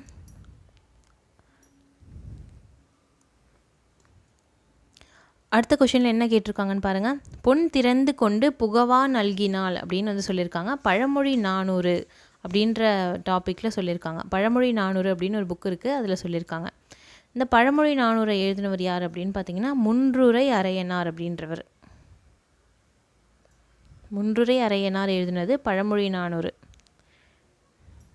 இதில் புகாவா அப்படின்னு எதை பற்றி சொல்லியிருக்காங்க அப்படின்னு சொல்கிறாங்க. இந்த பாட்டில் எதை பற்றி சொல்லியிருப்பாங்க அப்படின்னா மழையே இல்லாமல் ரொம்ப நாள் வறண்டு போயிருக்கும் இடம்லாம். அப்போ வந்து என்னென்னா போயிட்டு இந்த மாதிரி பிச்சை கேட்குறவங்கலாம் போயிட்டு என்னென்னா ஒரு வீட்டில் வந்து கேட்டு நிற்பாங்க. அப்போ பாரி அப்படின்ற ஒரு வள்ளலோடைய மகள் என்ன பண்ணுறா அப்படின்னா தண்ணியில் வந்து பொன் இருக்குல்ல, தங்கத்தை போட்டுட்டு அதை எடுத்துகிட்டு வந்து தரா அப்படின்னு சொல்கிறாங்க. ஓகேவா? நீர் உலையில் எடுத்துகிட்டு நீர் உலைன்னு சொல்லுவாங்கள்ல, உலை கொதிக்கிற உலையில், அதில் வந்து பொண்ணு எடுத்துகிட்டு போட்டு வந்து தரா அப்படின்னு சொல்கிறாங்க. இதில் என்ன சொல்லியிருப்பாங்க அப்படின்னா ஒன்றாகும் ஒன்றிலோ இல்லை அப்படின்னு சொல்லுவாங்க. அதாவது என்னென்னா ஒன்றுமே இல்லாத வீடு இந்த உலகத்தில் இல்லை அப்படின்னு சொல்கிறாங்க. எதுவுமே இல்லையா, அதனால் வந்து என்னென்னா தங்கத்தையே எடுத்துகிட்டு போட்டு வந்து தரா அப்படின்னு சொல்லுவாங்க. இங்கே புகாவா அப்படின்னு எதை பற்றி சொல்லியிருக்காங்க அப்படின்னு பார்த்தீங்கன்னா பொண்ணை எடுத்துகிட்டு உலையில் போட்டு எதுவாக கொண்டு வந்து கொடுத்தா அப்படின்னா உணவாக கொண்டு வந்து கொடுக்குறா. புகாவா அப்படின்றது இங்கே என்னது? உணவு அப்படின்றது அர்த்தம். ஓகே, புக்கில் வந்து பாட்டு படிக்கும்போது பொருளை வந்து என்னென்னா கொஞ்சம் தெரிஞ்சுக்கிட்டு படிங்க. பொருள் தெரிஞ்சுக்கிட்டு படித்தா வந்து என்னென்னா ஈஸியாக கெஸ் பண்ணிடலாம். இப்போ இந்த பாட்டை பார்த்தோன்னே பழமொழி 400 சொல்லியிருக்காங்க அப்படின்னு தெரியுதா? இப்போ அந்த பாட்டில் என்ன பொருள் சொன்னாங்க அப்படின்றது ஒரு மேலோட்டமாக அந்த மீனிங் தெரிஞ்சால் கூட நம்ம என்னென்னா உணவு அப்படின்னு கண்டுபிடிச்சிடலாம். ஓகே, நெக்ஸ்ட் கொஷின் பார்க்கலாம். முதுமொழி காஞ்சி என்ற நூலுக்கு வழங்கப்படும் வேறொரு பேரை வந்து கேட்டிருக்காங்க. முதுமொழி காஞ்சி அப்படின்றது 17 கீழ்க்கணக்கு நூல்களில் ஒரு நூல் தான் முதுமொழி காஞ்சி. இது எழுதினவர் யார் அப்படின்னா மதுரையில் இருக்கிற கூடலூர் கிழார் அப்படின்றவர்.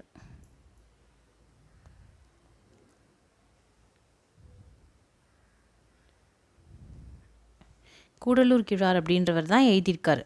ஓகேவா. இதுக்கு இன்னொரு பேர் என்ன அப்படின்னு பார்த்தீங்கன்னா அறவுரை கோவை அப்படின்னு சொல்லுவாங்க. ஏன்னா அறம் பற்றிய கருத்துக்கள் வந்து சொல்கிறதால, அறம் பற்றிய கருத்துக்களை உரைக்கிறதால என்னது அறவுரை கோவை அப்படின்னு இதுக்கு பேர் வந்துச்சு. அதனால் முதுமொழி காஞ்சிக்கு இன்னொரு பேர் அறவுரை கோவை அப்படின்னு சொல்லியிருக்காங்க. ஓகே, நெக்ஸ்ட் கொஷின் பார்க்கலாம்.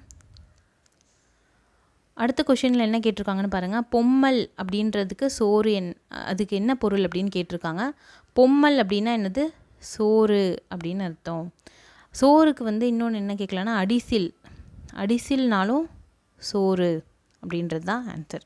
ஓகே, பொம்மல்னா சோறு, அடிசில்னாலும் சோறு. ஓகேவா. நெக்ஸ்ட் கொஷின் பார்க்கலாம். திருக்குறள் மூலத்தை முதல்ல அச்சிட்டவர் யார் அப்படின்னு சொல்லி கேட்குறாங்க. யாருன்னா தஞ்சையில் இருக்க ஞானப்பிரகாசர். இந்த அச்சிட்டவங்கள ரொம்ப 3 பேர் ரொம்ப முக்கியம். இந்த ஞானப்பிரகாசர் ரொம்ப முக்கியம்.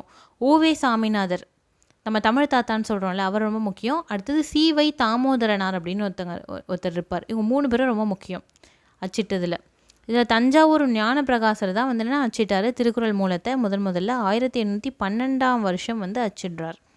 ஓகேவா. இது புக்லேயே கொடுத்துருப்பாங்க. திருக்குறள் டாபிக் பின்னாடி வந்து என்னென்னா 1812 முதல்ல ஞானப்பிரகாசர் அச்சிட்டார் அப்படின்னு சொல்லி கொடுத்துருப்பாங்க.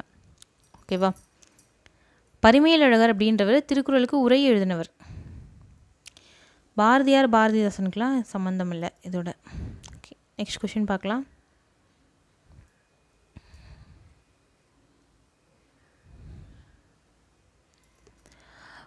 அடுத்த கொஷின் என்ன கேட்டிருக்காங்கன்னு பாருங்கள்.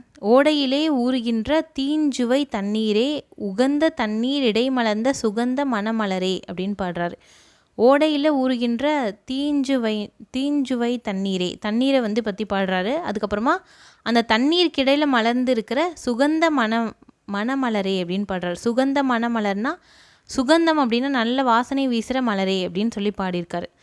அப்படின்னு வந்து யாரை பாடியிருக்காரு அப்படின்னா இறைவனுடைய காலடிகளை பாடியிருக்காரு. இறைவனின் திருவடிகளை பாடியிருக்காரு. யாருன்னா ராமலிங்க அடிகளார் பாடியிருக்காரு. ஓகேவா. இந்த ராமலிங்க அடிகளார் வந்து நிறைய புக்ஸ் எழுதியிருக்காரு. திருவருட்பா, அதாவது ஜீவகாருண்ய ஒழுக்கம்,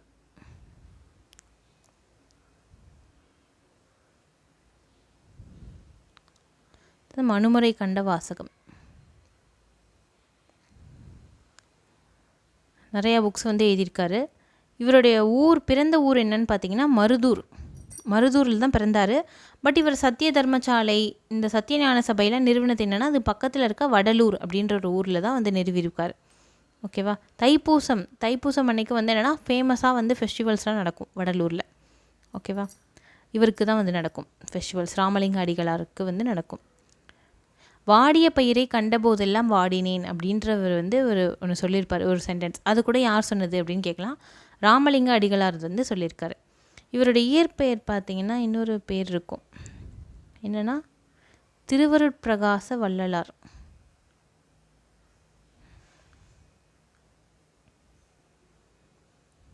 திருவருட்பிரகாச வள்ளலார் அப்படின்றது இவரோட உண்மையான பேர். ஓகேவா. ஓகே, நெக்ஸ்ட் கொஷின் பார்க்கலாம்.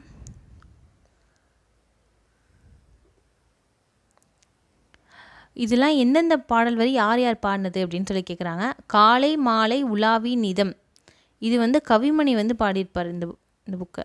ஓகே, காலை மாலை உலாவி வந்து நிதம் வந்து நடந்துக்கிட்டே இருந்தால் என்னென்னா அவங்க காலை தொட்டு கும்பிட்டுட்டு காலன் ஓடிடுவார் அப்படின்னு கவிமணி வந்து ஒரு பாடலில் பாடியிருப்பார். அதை தான் வந்து சொல்லியிருக்காங்க. அடுத்தது மீதூன் விரும்பேல், இது என்ன அப்படின்னு நம்ம எல்லாருக்கும் தெரியும். விரும்பேல், அறம் செய்ய விரும்பு, ஆறுவது சினம். இதில் என்னென்னா மீதுன் விரும்பேல் அப்படின்னு சொன்னது வந்து ஔவையார் தான் சொல்லியிருக்காங்க. ஓகேவா. ஆத்திச்சூடி சொல்லியிருப்பாங்க மீதுன் விரும்பேல். அடுத்தது மருந்தென வேண்டாவாம் யாக்கைக்கு, இதை பற்றியே ஒன்று என்னென்னா திருவள்ளுவர். இதில் என்ன சொல்லியிருப்பாங்கன்னா, மருந்தென வேண்டாவாம் யாக்கைக்கு அருந்தியது அற்றது போற்றி உண்ணின் அப்படின்னு சொல்லியிருப்பார். அவர் திருவள்ளுவர் என்ன சொல்கிறார் அப்படின்னா, உணவில் வந்து மருந்து தேவையான விஷயத்தெல்லாம் சேர்த்துக்கிட்டோம் அப்படின்னா, மருந்து அப்படின்ற ஒன்றே நம்ம உடம்புக்கு தேவையில்லை அப்படின்னு வந்து சொல்லியிருப்பார் திருவள்ளுவர். இதில் யாக்கை அப்படின்றது என்னென்னா, யாக்கைனா உடம்பு அப்படின்னு அர்த்தம். மருந்துன்ற ஒன்றே உடம்புக்கு தேவையில்லை. எது அப்படின்னா, நம்ம உணவே வந்து என்னென்னா நம்ம பார்த்து சாப்பிட்டோம் அப்படின்னா, உணவுலே வந்து என்னென்னா மருந்து தன்மை மிக்க பொருள்லாம் சேர்த்து சாப்பிட்டோம் அப்படின்னா, மருந்துன்னு ஒன்று தனியாக தேவையில்லை, மெடிசனே எடுத்துக்க வேணாம் அப்படின்னு சொல்கிறாரு திருவள்ளுவர். அடுத்தது திடம்பட மெஞ்ஞானம் சேரவும் மாட்டார். இது எங்கே சொல்லியிருப்பாங்க அப்படின்னா, யார் சொல்லியிருக்கா அப்படின்னா, திருமந்திரத்தில் திருமூலர் சொல்லியிருக்காரு. திடம்பட மெஞ்ஞானம் சேரவும் மாட்டார், உடம்பை வளர்க்கும் உபாயம் அறிந்தே உடம்பை வளர்த்தேன் உயிர் வளர்த்தேனே அப்படின்னு சொல்லியிருப்பார் திருமூலர். ஓகே, உடம்பை வளர்த்தேன் உயிர் வளர்த்தேனே இது கூட கேட்கலாம். திருமூலர் சொல்லியிருக்காரு, திருமந்திரத்தில் சொல்லியிருக்காரு.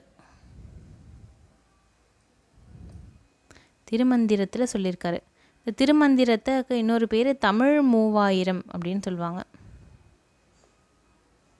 ஓகேவா, தமிழ் 3000 அப்படின்னு சொல்லியிருக்காங்க. இப்போ ஃபஸ்ட்டுக்கு என்ன ஆப்ஷன் வரும்? 4. அடுத்தது மீதுன் விரும்பேல் ஔவையார். திறம்பட மெஞ்ஞானம் சேரவும் மாட்டார் 2. அடுத்ததுக்கு 3. 4, 1, 2, 3 அப்படின்றது தான் நம்மளுக்கான ஆன்சர். ஓகே, 4, 1, 2, 3.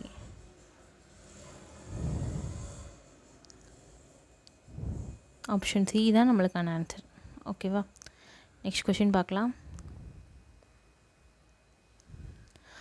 ரொமானியருக்கும் தமிழருக்கும் இடையே நடந்த வணிக தொடர்பை உறுதிப்படுத்தும் அகழாய்வு நடந்த இடம் என்ன இடம் அப்படின்னு பார்த்தீங்கன்னா, அரிக்கமேடு அப்படின்ற ஒரு இடம் தான். அங்கே தான் வந்து அகழாய்வு நடந்துச்சு. ரொமானியருக்கும் தமிழருக்கும் வந்து என்னென்னா வணிக தொடர்பு இருந்திருக்கு அப்படின்ற உறுதிப்படுத்துகிற இடம் என்னென்னா அரிக்கமேடு. ரொமானியர்னால் என்னென்னா ரோம் நாட்டிலேருந்து இருக்கவங்க. அந்த காலத்தில் வந்து இத்தாலியை தான் ரோம் நாடு அப்படின்னு சொல்லுவாங்க. இத்தாலியோட கேபிட்டல் என்ன? ரோம் தானே. ஸோ ரொமானிய நாடு அப்படின்னு சொல்லுவாங்க. அவங்களுக்கும் தமிழருக்கும் வணிக தொடர்பு இருந்திருக்கு அப்படின்னு சொல்கிற இடம் என்னென்னா அரிக்கமேடு. அந்த இடத்துல வந்து என்னென்னா நிறைய விஷயம் கிடச்சிருக்கு. ரொமானிய அவங்களுடைய காயின்ஸ்லாம் கிடச்சிருக்கு, நாணயம்லாம். ரொமானிய நாணயம் அங்கே கிடச்சதுன்னா என்ன அர்த்தம்? ஸோ என்னென்னா ரொமானியர்கள் வந்து அவங்க நாணயத்தை கொடுத்துட்டு இங்கே பொருள் வாங்கியிருக்காங்க அப்படின்ற இது வந்து அங்கே தான் கிடச்சிருக்கு, எவிடென்ஸ். ஓகேவா. பல்லாவரமும் ஒரு முக்கியமான பிளேஸ் தான். இங்கே வந்து ஆதி மனிதன் பயன்படுத்தின கருவிலாம் வந்து கிடச்சிருக்கு, கருவிகள்லாம் கிடச்சிருக்கு. அதனால் வந்து பல்லாவரமும் ஒரு முக்கியமான பிளேஸ் தான். ஓகேவா, ஆதி மனிதன் யூஸ் பண்ண கருவிகள். ஆதிச்சநல்லூர் ஒரு முக்கியமான இடம். இங்கே வந்து முதுமக்கள் தாழிகள் கிடச்சிருக்கு.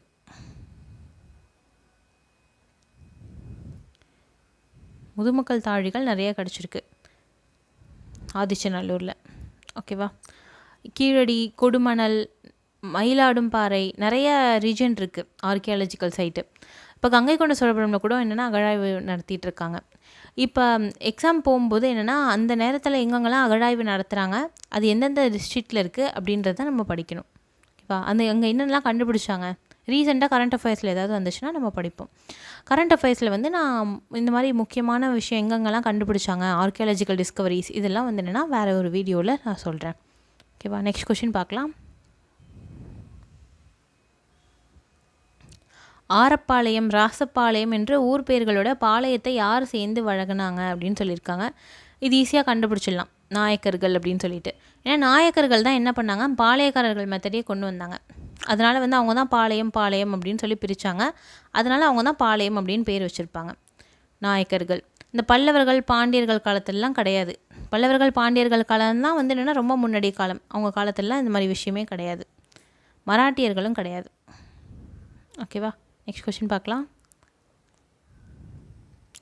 காமராஜரை கல்விக்கண் திறந்தவர் என்று பாராட்டியவர் யார் அப்படின்னு சொல்லி கேட்குறாங்க. காமராஜரை கல்விக்கண் திறந்தவர் அப்படின்னு பாராட்டினவர் யார் அப்படின்னா தந்தை பெரியார். இது வந்து புக்கில் காமராஜர் லெசன்லேயே சொல்லியிருப்பாங்க. காமராஜருக்கு இன்னும் நிறைய பேர் இருக்குது. என்னென்னு பார்த்தீங்கன்னா, தலைவர்களை உருவாக்குபவர். அவர் தான் வந்து என்னென்னா 2 பிரதமரை வந்து என்னென்னா கொண்டு வந்தார். அதனால் தலைவர்களை உருவாக்குபவர் அப்படின்னு பேர் இருக்குது. இன்னும் கர்ம வீரர், ஏழை பங்காளர், நிறையா பேர் இருக்குது காமராஜருக்கு. ஓகேவா? இதில் கல்விக்கண் திறந்தவர் அப்படின்னு யார் வந்து பாராட்டினிருக்கார் அப்படின்னா தந்தை பெரியார் வந்து பாராட்டியிருக்கார். ஓகே, நெக்ஸ்ட் கொஷின் பார்க்கலாம். வீரமாமுனிவர் தமிழ் எழுத்துக்களின் எந்த வடிவத்தை வந்து திருத்தி சீர்திருத்தம் பண்ணார் அப்படின்னு சொல்லி கேட்குறாங்க. செய்யுளா, ஒலியா, நாடக வடிவமா, எதை திருத்தினார் அப்படின்னா வரி வடிவம், அதாவது எழுத்து உருவு தான் திருத்தினார் அவர். வீரமாமுனிவர் எழுத்துருவை தான் திருத்தினார். அதனால் வரி வடிவத்தை தான் அவர் திருத்திருக்காரு. ஓகேவா? அப்படி என்ன திருத்தினார் அப்படின்னு பார்த்தீங்கன்னா, அந்த காலத்துலலாம் வந்து என்னென்னா க, கா, கி, கி இது மாதிரி வந்து என்னென்னா குரில் நெடில் வந்து என்னென்னா தனியாக பிரிவு வந்து கிடையாது. புள்ளி வச்சு அப்படி தான் வந்து என்னென்னா அதை செப்பரேட் பண்ணுவாங்க.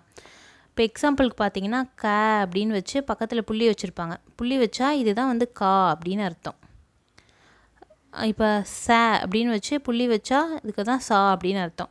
இதனால நிறைய ப்ராப்ளம்ஸ் இருந்துச்சு. ஏன்னா அந்த காலத்தில் வந்து என்னென்னா இந்த மாதிரி பேப்பர்லலாம் வந்து எழுதும்போது புள்ளியெல்லாம் வந்து என்னென்னா சப்போஸ் புள்ளியை சின்னதாலாம் வச்சுட்டாங்க அப்படின்னா மீனிங்கே மாறிடும்ல.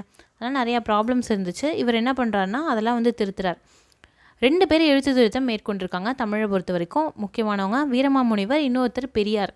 பெரியார் மேற்கொண்ட எழுத்து திருத்தம் என்ன அப்படின்னு பார்த்தீங்கன்னா, இப்போ நைனா அந்த காலத்தில் நை எப்படி தான் எழுதுவாங்க, இப்படி எழுதுவாங்க நை அப்படின்னு சொல்லிட்டு, அதை வந்து இப்படி மாற்றினார். நைனா இப்படி தான் எழுதணும். லைனா அந்த காலத்தில் இப்படி எழுதுவாங்க ஒரு மாதிரி, இந்த மேலே வந்து ஒரு கொம்பு போட்டிருப்பாங்க, இப்படி எழுதுவாங்க. இந்த மாதிரி எழுதாமல் லைனா இப்படி தான் எழுதணும் அப்படின்னு வந்து கொண்டு வந்தார் பெரியார். அடுத்தது நாக்கு பதிலாக என்ன பண்ணுவாங்க அப்படின்னா இப்படி போடுவாங்க. இப்படி போட்டால் என்ன நான் அப்படின்னு அர்த்தம். ஆனால் அதை வந்து என்னென்னா நான் அப்படின்னு பெரியார் வந்து மாற்றினார். ஓகேவா? இந்த மாதிரி எழுத்து சீர்திருத்தம் வீரமாமுனிவர், பெரியார் 2 பேரும் பண்ணியிருக்காங்க. 2 பேருமே என்னென்னா வரி வடிவத்தை தான் சீர்திருத்தினாங்க. செய்யுள், ஒலி வடிவம் இதெல்லாம் கிடையாது. ஓகேவா? வரி வடிவம்னா எழுதுகிற வடிவத்தை தான் திருத்திருக்காங்க. ஓகே, நெக்ஸ்ட் கொஷின் பார்க்கலாம். துரைமாணிக்கம் யாரோட இயற்பெயர் அப்படின்னு பார்த்தீங்கன்னா பாவலரேறு பெருஞ்சித்திரனார். அவரோட இயற்பெயர் தான் என்னென்னா துரைமாணிக்கம். துரைமாணிக்கம் அப்படின்றது அவரோட இயற்பெயர் தான், பாவலரேறு பெருஞ்சித்திரனார். பாரதிதாசனோட இயற்பெயர் என்னென்னா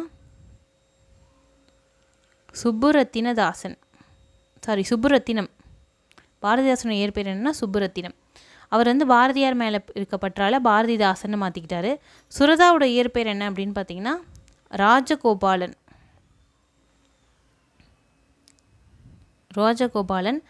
அவர் வந்து என்னென்னா பாரதிதாசன் மேலே இருக்க பற்றால சுப்புரத்தினதாசன் அப்படின்னு மாற்றிக்கிட்டாரு.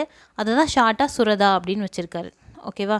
இது மாதிரி ஒவ்வொரு கவிஞரோட இயற்பெயர் அப்புறம் அவங்களோட சிறப்பு பெயர் அதுவும் முக்கியம். இங்கே பாவலரேறு பெருஞ்சித்திரனார், பாவலரேறு அப்படின்றது அவருக்கான சிறப்பு பெயர். அந்த மாதிரியும் கேட்கலாம். ஓகேவா? நெக்ஸ்ட் கொஷின் பார்க்கலாம். திராவிடர் என்ற சொல்ல இடைக்காலத்தில் முதலாக குறிப்பிட்டவர் யார் அப்படின்னு சொல்லி கேட்குறாங்க. யார் அப்படின்னு பார்த்தீங்கன்னா குமரில பட்டர் அப்படின்றவர் தான் குறிப்பிட்டிருப்பார். ஃப்ரான்சிஸ் எல்லிஸ்னு ஒருத்தர் இருக்கார். இவர் என்ன சொல்கிறார் அப்படின்னா தென்னிந்திய மொழி குடும்பம், தென்னிந்திய மொழி எதுவுமே வந்து என்னென்னா வட இந்திய மொழிகளோட வந்து என்னென்னா சேர்ந்தது கிடையாது, இது ஒரு தனி ஒரு மொழி குடும்பம் அப்படின்னு சொல்லிட்டு அந்த மொழி குடும்பம் பேரே தென்னிந்திய மொழிகள் அப்படின்னு சொல்கிறாரு. தென்னிந்திய மொழிகள் அப்படின்னு தனியாக ஒரு இனம் இருக்குது, இது வந்து வடமொழியோட எந்த விதத்தையும் சம்மந்தப்படல அப்படின்னு வந்து ஃப்ரான்சிஸ் எல்லிஸ் வந்து சொல்லியிருப்பார். கால்டுவெல் வந்து ஒரு புக்கே எழுதியிருக்காரு. என்ன புக் அப்படின்னா திராவிட மொழிகளின் ஒப்பிலக்கணம் அப்படின்னு ஒரு புக்கை எழுதியிருக்காரு. திராவிட மொழிகளின் ஒப்பிலக்கணம் இதில் என்ன பண்ணுவார் அப்படின்னு பார்த்தீங்கன்னா இப்போ திராவிட மொழிகள்னு சொல்கிறாங்கல்ல, தமிழ், தெலுங்கு, மலையாளம், கன்னடம், அதெல்லாம் அந்த மொழிகள்லாம் வந்து என்னென்னா வேர் சொற்கள்லாம் கிட்டத்தட்ட ஒன்றா இருக்குது அப்படின்னு என்னென்னா ஒப்பிட்டு பார்த்துருப்பார். அதுதான் வந்து திராவிட மொழிகளின் ஒப்பிலக்கணம் அப்படின்னு ஒரு புக் எழுதியிருக்கார். ஓகேவா? இவங்க எல்லாருமே வந்து தமிழில் பொறுத்தவரை முக்கியமான பர்சன்ஸ். இதில் திராவிடம் அப்படின்ற சொல்ல முதல்ல குறிப்பிட்டவர் யார் அப்படின்னு பார்த்தீங்கன்னா குமரில பட்டர் அப்படின்றவர் தான்.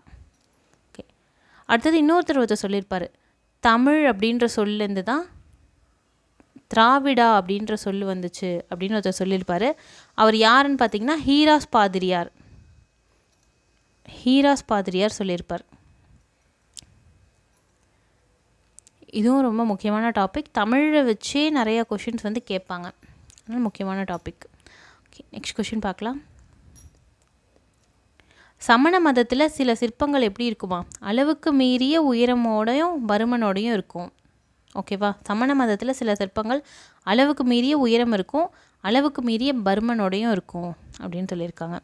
ஓகே, சிற்பங்கள்னு ஒரு லெசன் இருக்குது, சிற்பக்கலை அப்படின்னு 9th புக்கில். அதுவும் ரொம்ப முக்கியமான லெசன். ஓகேவா? சோழர் கால சிற்பங்கள், பல்லவர் கால சிற்பங்கள், எங்கெங்கெல்லாம் சிற்பங்கள் இருக்குது, ஒவ்வொரு இப்போ கழுகுமலைனா யாரோடது? கழுகுமலை வந்து பாண்டியர் கால சிற்பங்கள். இதுவே வந்து மாமல்லபுரம் அப்படின்னா பல்லவர் கால சிற்பங்கள் அப்படின்னு ஒவ்வொரு காலத்தோட சிற்பங்களையும் வந்து என்னென்னா வகைப்படுத்தியிருப்பாங்க. இது மாதிரி ஒரு ஊர் கொடுத்துட்டு அது யாருடைய கால சிற்பங்கள் அப்படின்னு கூட கேட்கலாம். ஆனால் சிற்பக்கலையும் ரொம்ப முக்கியமான டாபிக், சிலபஸில் இருக்குது. ஓகே, நெக்ஸ்ட் கொஷின் பார்க்கலாம்.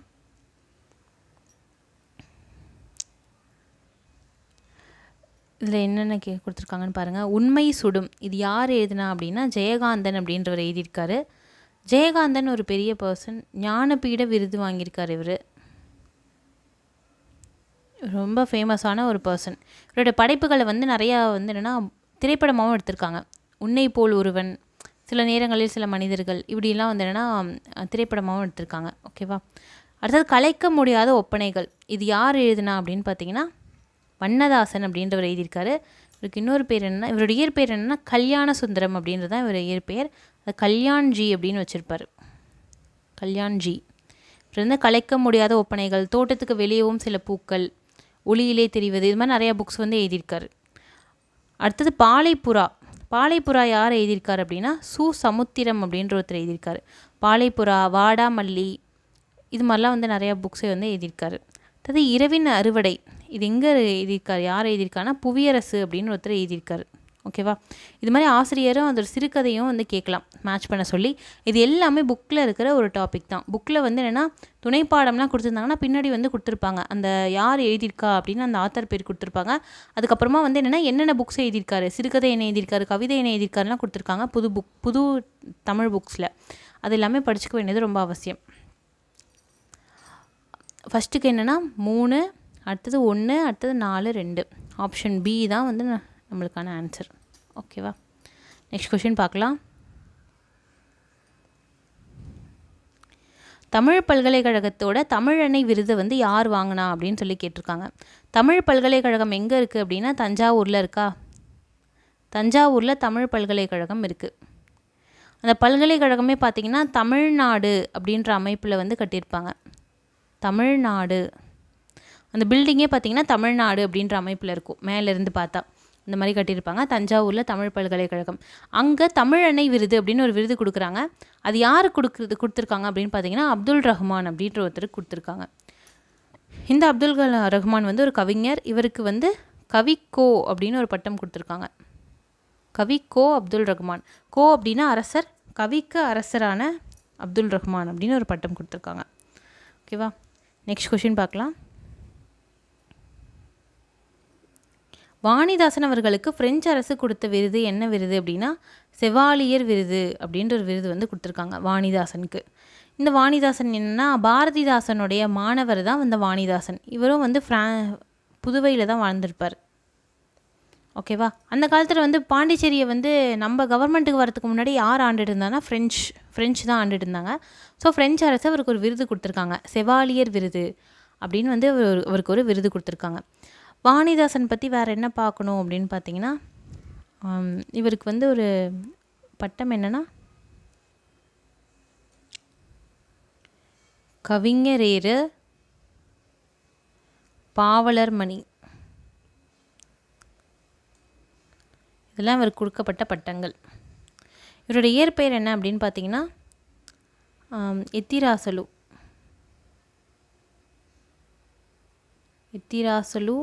இல்லைன்னா அரங்கசாமி அப்படின்றது இவருடைய இயற்பெயர். இவர் புதுவையில் வாழ்ந்துட்டு இருந்தார். இவரோட புக்ஸ் நிறையா இருக்குது. கொடிமுல்லை, தொடுவானம், எழிலோவியம், இதெல்லாம் வந்து என்னென்னா இவரோட புக்ஸு. ஓகேவா? நெக்ஸ்ட் கொஷின் பார்க்கலாம். தமிழ்நாட்டின் திராவிட நாட்டின் வானம்பாடி அப்படின்னு அழைக்கப்பட்டவர் யார் அப்படின்னு பார்த்தீங்கன்னா முடியரசன். இவரும் ஒரு சிறந்த புலவர் தான். இவரோட இயற்பெயர் என்ன அப்படின்னு பார்த்தீங்கன்னா துரைராசு அப்படின்னு வந்து இவருக்கு இயற்பெயர். இவரோட படைப்புகள் பார்த்திங்கன்னா பூங்கொடி, வீரகாவியம்,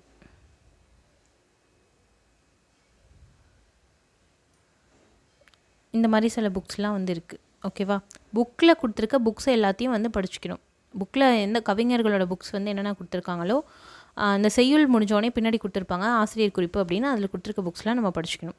பூங்கொடி, வீரகாவியம் இதெல்லாம் அவரோட இம்பார்ட்டண்டான புக்ஸு. ஓகே, நெக்ஸ்ட் கொஷின் பார்க்கலாம். தமிழகத்தின் முதல் அரசவை கவிஞராக விளங்கியவர் யார் அப்படின்னு சொல்லி கேட்குறாங்க. வே. ராமலிங்கனார் அப்படின்றவர் தான். வே. ராமலிங்கனார் வந்து என்னென்னா நாமக்கல் கவிஞர் அப்படின்னு வந்து சொல்லுவாங்க.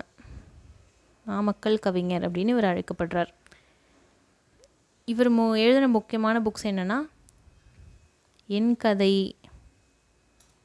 சங்கொலி, மலைக்கல்லன் இதெல்லாம் வேறு எழுதின முக்கியமான புக்ஸு.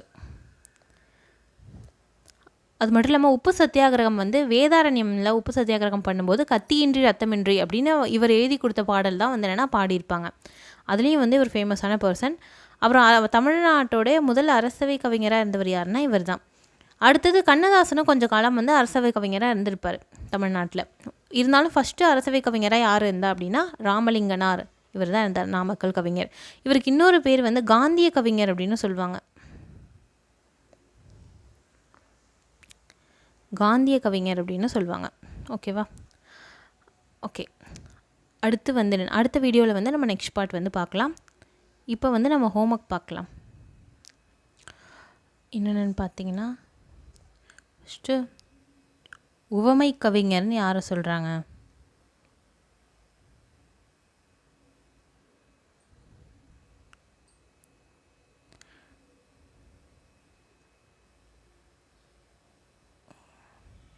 கவிஞர் ஏரின்னு யாரை சொல்கிறாங்க? தேசிய கவிஞர்னு யாரை சொல்கிறாங்க?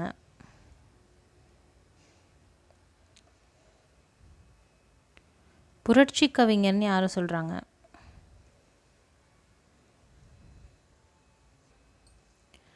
லாஸ்ட்டாக பகுத்தறிவு கவிராயர்னு யாரை சொல்கிறாங்க?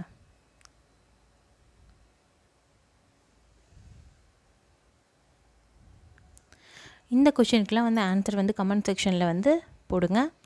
நெக்ஸ்ட் வீடியோவில் நம்ம அடுத்த பார்ட் வந்து பார்ப்போம். தேங்க்யூ.